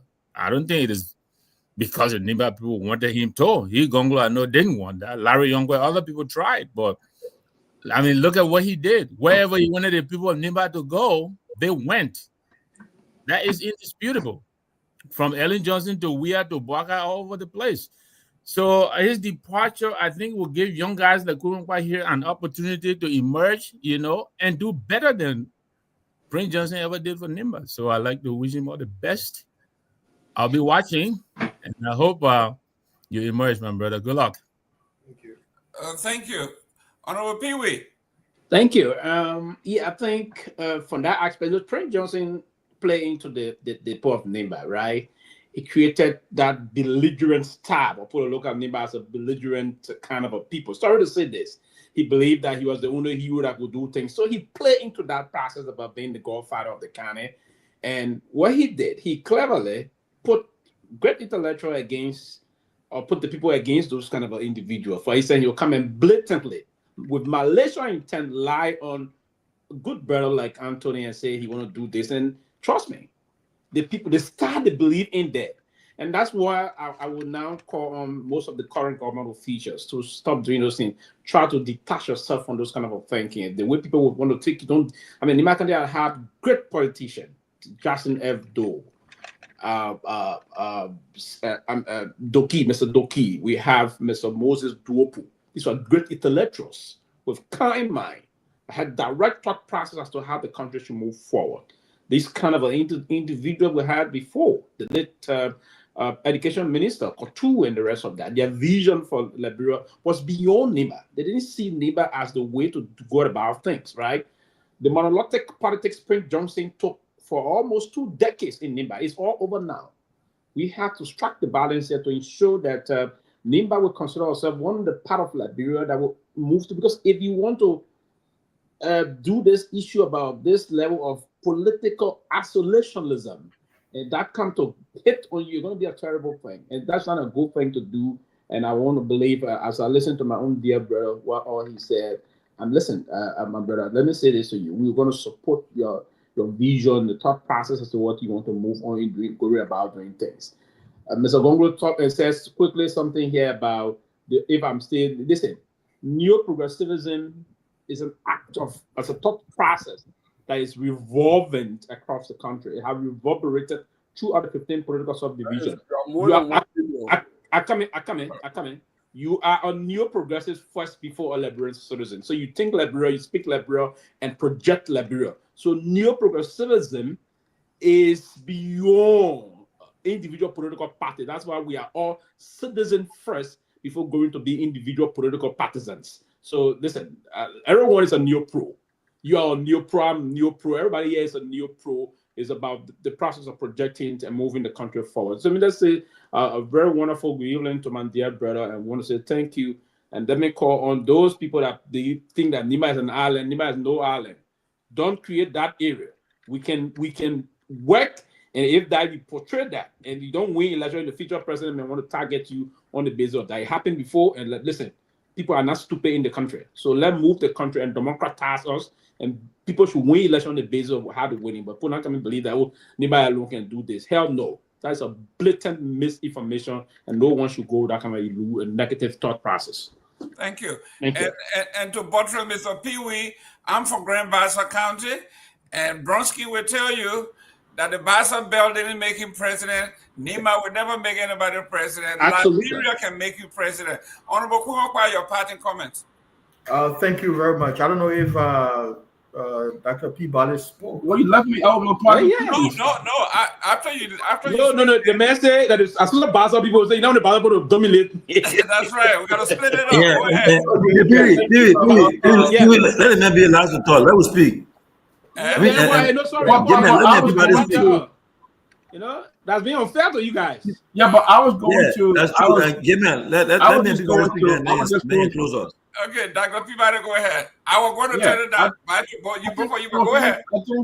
You know, Gamer, there's something he said. He said, There's one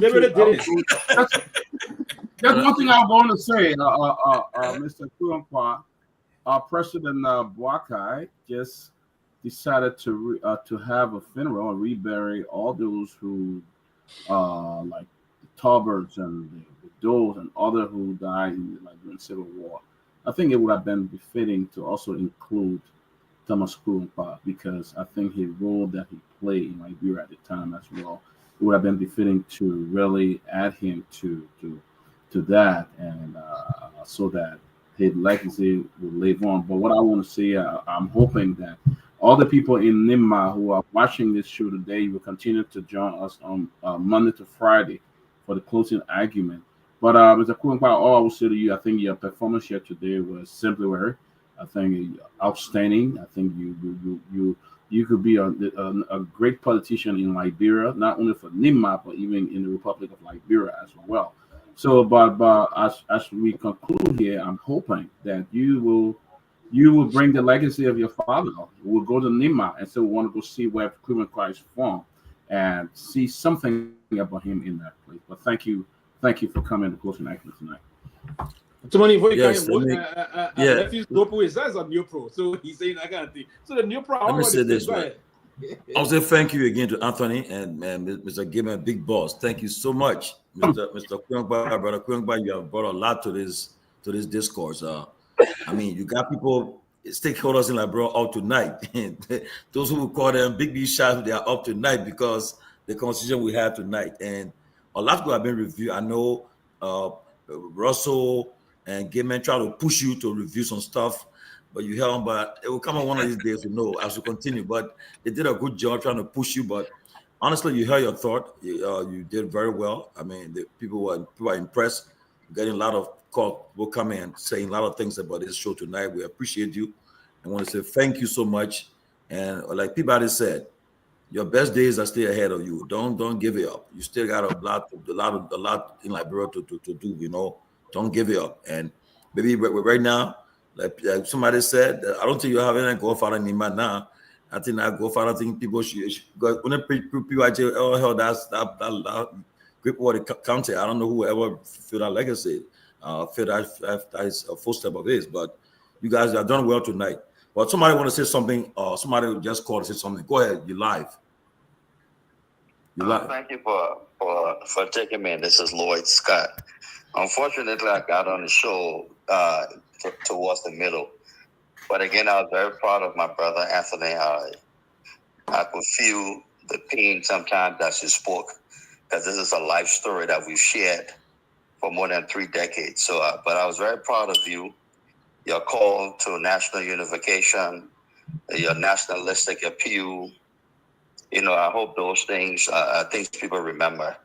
I take solace from the epic mishap that happened in Nima the other day, out of the fact that the vice president has given a national blueprint for a campaign against him should he decide to run in 2029. Because the tribal bigotry that was on full display in Nima will not be on full national display. It will not be able to work. But I hope that he can take the next few months, the next few years to unite the country. But I think Liberia got an insight into one of the bright spots or the brightest spots of the country. And Liberia's best days are yet ahead because of people like Anthony Kuongba and the Kuongba family. So I'm very proud of you. I'm happy for your detailed explanations tonight. I listened to our other big brother, Garguah, who called, I believe, from Connecticut. And I'm just happy. I think the show did well for the country and healing and moving forward tonight. Okay, thank you. And lastly, on a sad note, the closing argument, our reporter in Liberia, Samson Musere, he lost his father this morning. His father, he's the only son of his father. His father wanted to take a bath and he passed away. And Samson is on his way to Lofa right now. So we want to keep in our thoughts and prayers. Samson is he's bereaved right now. And also, we also lost a dear friend, Cletus Noah, over the weekend. That was another shocking news for us. Although who knew him, Cletus, want to say our thoughts to his family too. And tomorrow, hopefully, we'll have Dr. Professor Lester Tenney on the program. But go ahead, guys. Thank you so much. Mr. Jerome Gaiman, thank you so much. I salute you. Thank you for being back. I appreciate all of you guys. Tony, your parting comment. Yeah, thank you. So I will just touch on. I will start off with what Dr. Peabody said. But firstly, extend my sympathy to the guy from the studio who lost his father today. My sympathy to him and his family. Look, Dr. Peabody, there is no denying the fact that the civil war in Liberia started largely because of the disagreement between General Kuongba and President Doe. We know there were other issues, but their disagreement exacerbated, increased the tension that resulted into the civil war. So if the President of the Republic would decide to honor, rebury President Torgbean, President Doe, it is clearly the prerogative of the president. But I know there are people who understand the role General Kuongba played in Liberia. The 1986 Constitution that we all talk about today, my father was one of those who pushed very hard that we leave from that state of emergency thing to a constitutional republic. He was one of those who pushed very, very hard in the PRC. There, President Baga said he will honor the other people and don't want to honor the other. I feel for me that's a slippery slope that the president is on. Okay? Because a lot of people will argue that other Liberians are deserving of proper state burial because of the role they played in the body politic of our country. So maybe the president has his plan as to how he will go about honoring everybody. So I will leave that to the executive marshal and don't want to talk about that too much. But I will hope that the president will be encouraged to think beyond the first two he has named. And I will just stop it there for now. I do not agree to anything called Godfather.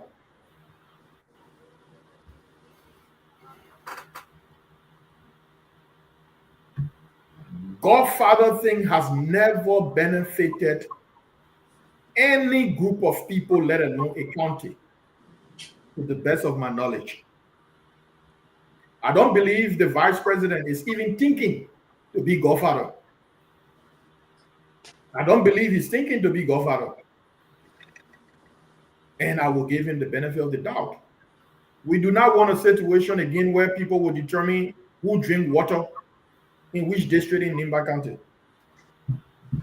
who eat Pamboto rest in Bele, who eat Kasaoli in Zoge, who eat. No.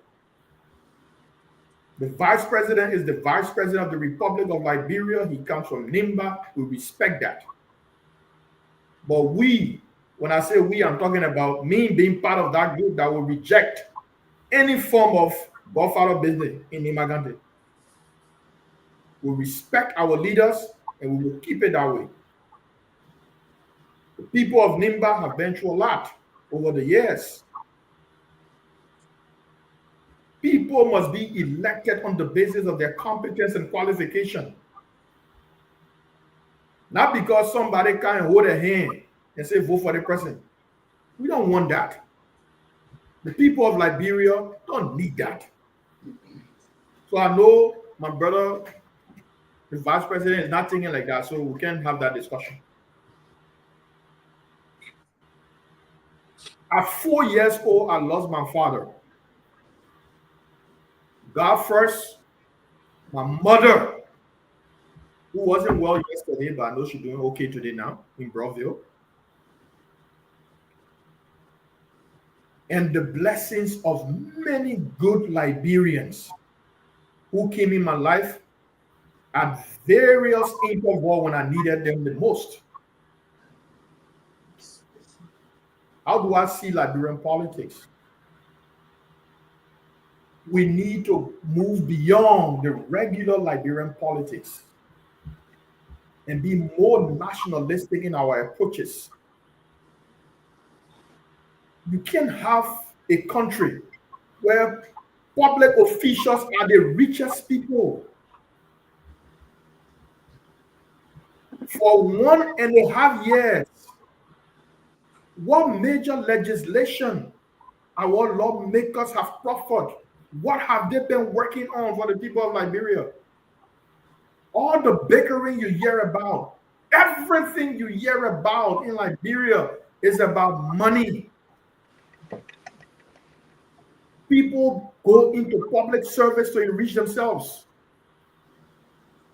The Liberian people appreciate people with bad behaviors. If you're working in government and you went to, there's a spot they call Mary Shop on 19th Street, you say you're deputy minister or you're assistant minister, you went there on a Friday, you want to take someone 100 or 200 bucks from your pocket to put down for people to enjoy themselves. I mean, they got very mean. They got too mean, he's stingy. And when the meager resources you've earned from your monthly earnings from the government, then made you to be marshal and say, look at him, all the year he wearing government, look at the horse he get. Even the kitchen for himself. My people, with that mentality, that country not going anywhere. A society that appreciates people for doing the bad thing, but vilify good people. Councillor Kehleboe Gongloe, when you take him from other politics, what he's doing for the regular Liberian people, not a single public official doing it for Liberian people. Election that can, Councillor Gongloe is not somebody considered. And I can name few other Liberians. At what point will a nation decide to move forward? Everything in our body politics is about money. To the extent people with good ideas to move Liberia forward will have no place in our politics in a few years from now. Only the people who got money will surface because they can truck 50,000 people in whatever district they want. They can buy 50,000 bags of rice. They can get people $20 US on election day to vote for them. Is that a society that's going to progress anytime soon? No. All you see going on today are people clamoring to go into position to enrich themselves. Yesterday, Mo Ali criticized private jet. Today, Mo Ali is finding justification. I'm not surprised. Mo Ali is protecting the opportunity, his opportunity that makes him survive. That is the case with a lot of our people in Liberia. And that's because they know that red is red or black is black. But if you go and say red and red and the people take a job from you, can you survive in an economy where no job except in government? This will continue. The issue of insincerity, the issue of deception will continue in our country until the people of Liberia decide that now is the time to move forward. I will always speak my mind. I will always speak my mind. I nearly died supporting George Weah. Do I believe George Weah clearly understands what I went through in Nimba for him? I don't believe so. My entire political, I should have won the election in 2023 in that district. But I took a decision that I promised President Weah I would support him. I lost my election because Senator Johnson, Vice President Kun, personally campaigned against me in Nimba County. To add on to that, November 10th, where I nearly died in my hometown, President Weah doesn't fully understand what I went through. He doesn't understand the psychological trauma that I went through as a human being, supporting him. The CDC doesn't understand and properly appreciate what we went through in Nimba County. To have given the CDC 50,000+ vote in Nimba, and I still hear some people were in the ranks of CDC. Oh, Nimba people, they didn't do well. There was no county outside of Monserrate that gave CDC 50,000 vote in 2023. We did that for CDC in Nimba. But the party doesn't seem to fully understand what we went through. I still love President Weah. 2029, I need to begin thinking about myself and how can I contribute to moving Liberia forward. We will want to have frank discussions with people on how Liberia goes forward. On how Liberia goes forward. We can't continue to operate the way we operate. No, it must not happen. A country where people die because of rampant corruption, because of this one, that one. Rampant corruption in the market bag now, everywhere. We need to fix Liberia. But the way we begin facing Liberia is to look at government and tell government today you're wrong. They think that you did not correct. It's to look at President Bwaka and say, oh man, Bwaka, that decision here is wrong. It's not good for the country. They fire you, they fire you, you will not die. So my people, Tomalin, Gilman, Dr. Peabody, my uncle Pewee, Mr. Russell, Mr. Nambe, big brother Kehleboe, Dr. Peabody, Sidiki, I want to appreciate everybody for the show. Thank you, Tomalin, for making this happen. I will always be a son of the Republic of Liberia. Yes, I come from Nimba County. There's nobody can take that away from me. We're calling on the leaders of Liberia to and Lofa also. Don't forget about Lofa. Of course, for Lutisu. Yeah. Lutisu, Lord District. That one, you know now. Because my mother and father met right in Buze Quarter. My grandfather, my mom, dad used to be in the army. He was the personal bodyguard to Richard Henry. All right. And when my father then enlisted in the army in 1971, You know, they used to, in the evening, they would come from the fence there in Buzekwado looking for the small thing. That's how he met my mother. They had my older sister, Dede, who called on the show in 1977. I had my older brother, Thomas Kurumpa Jr. in 1979. They had me in 1981. All right. So Lofa County is also a part of my life. I never saw Nimba County until the Civil War, 1990.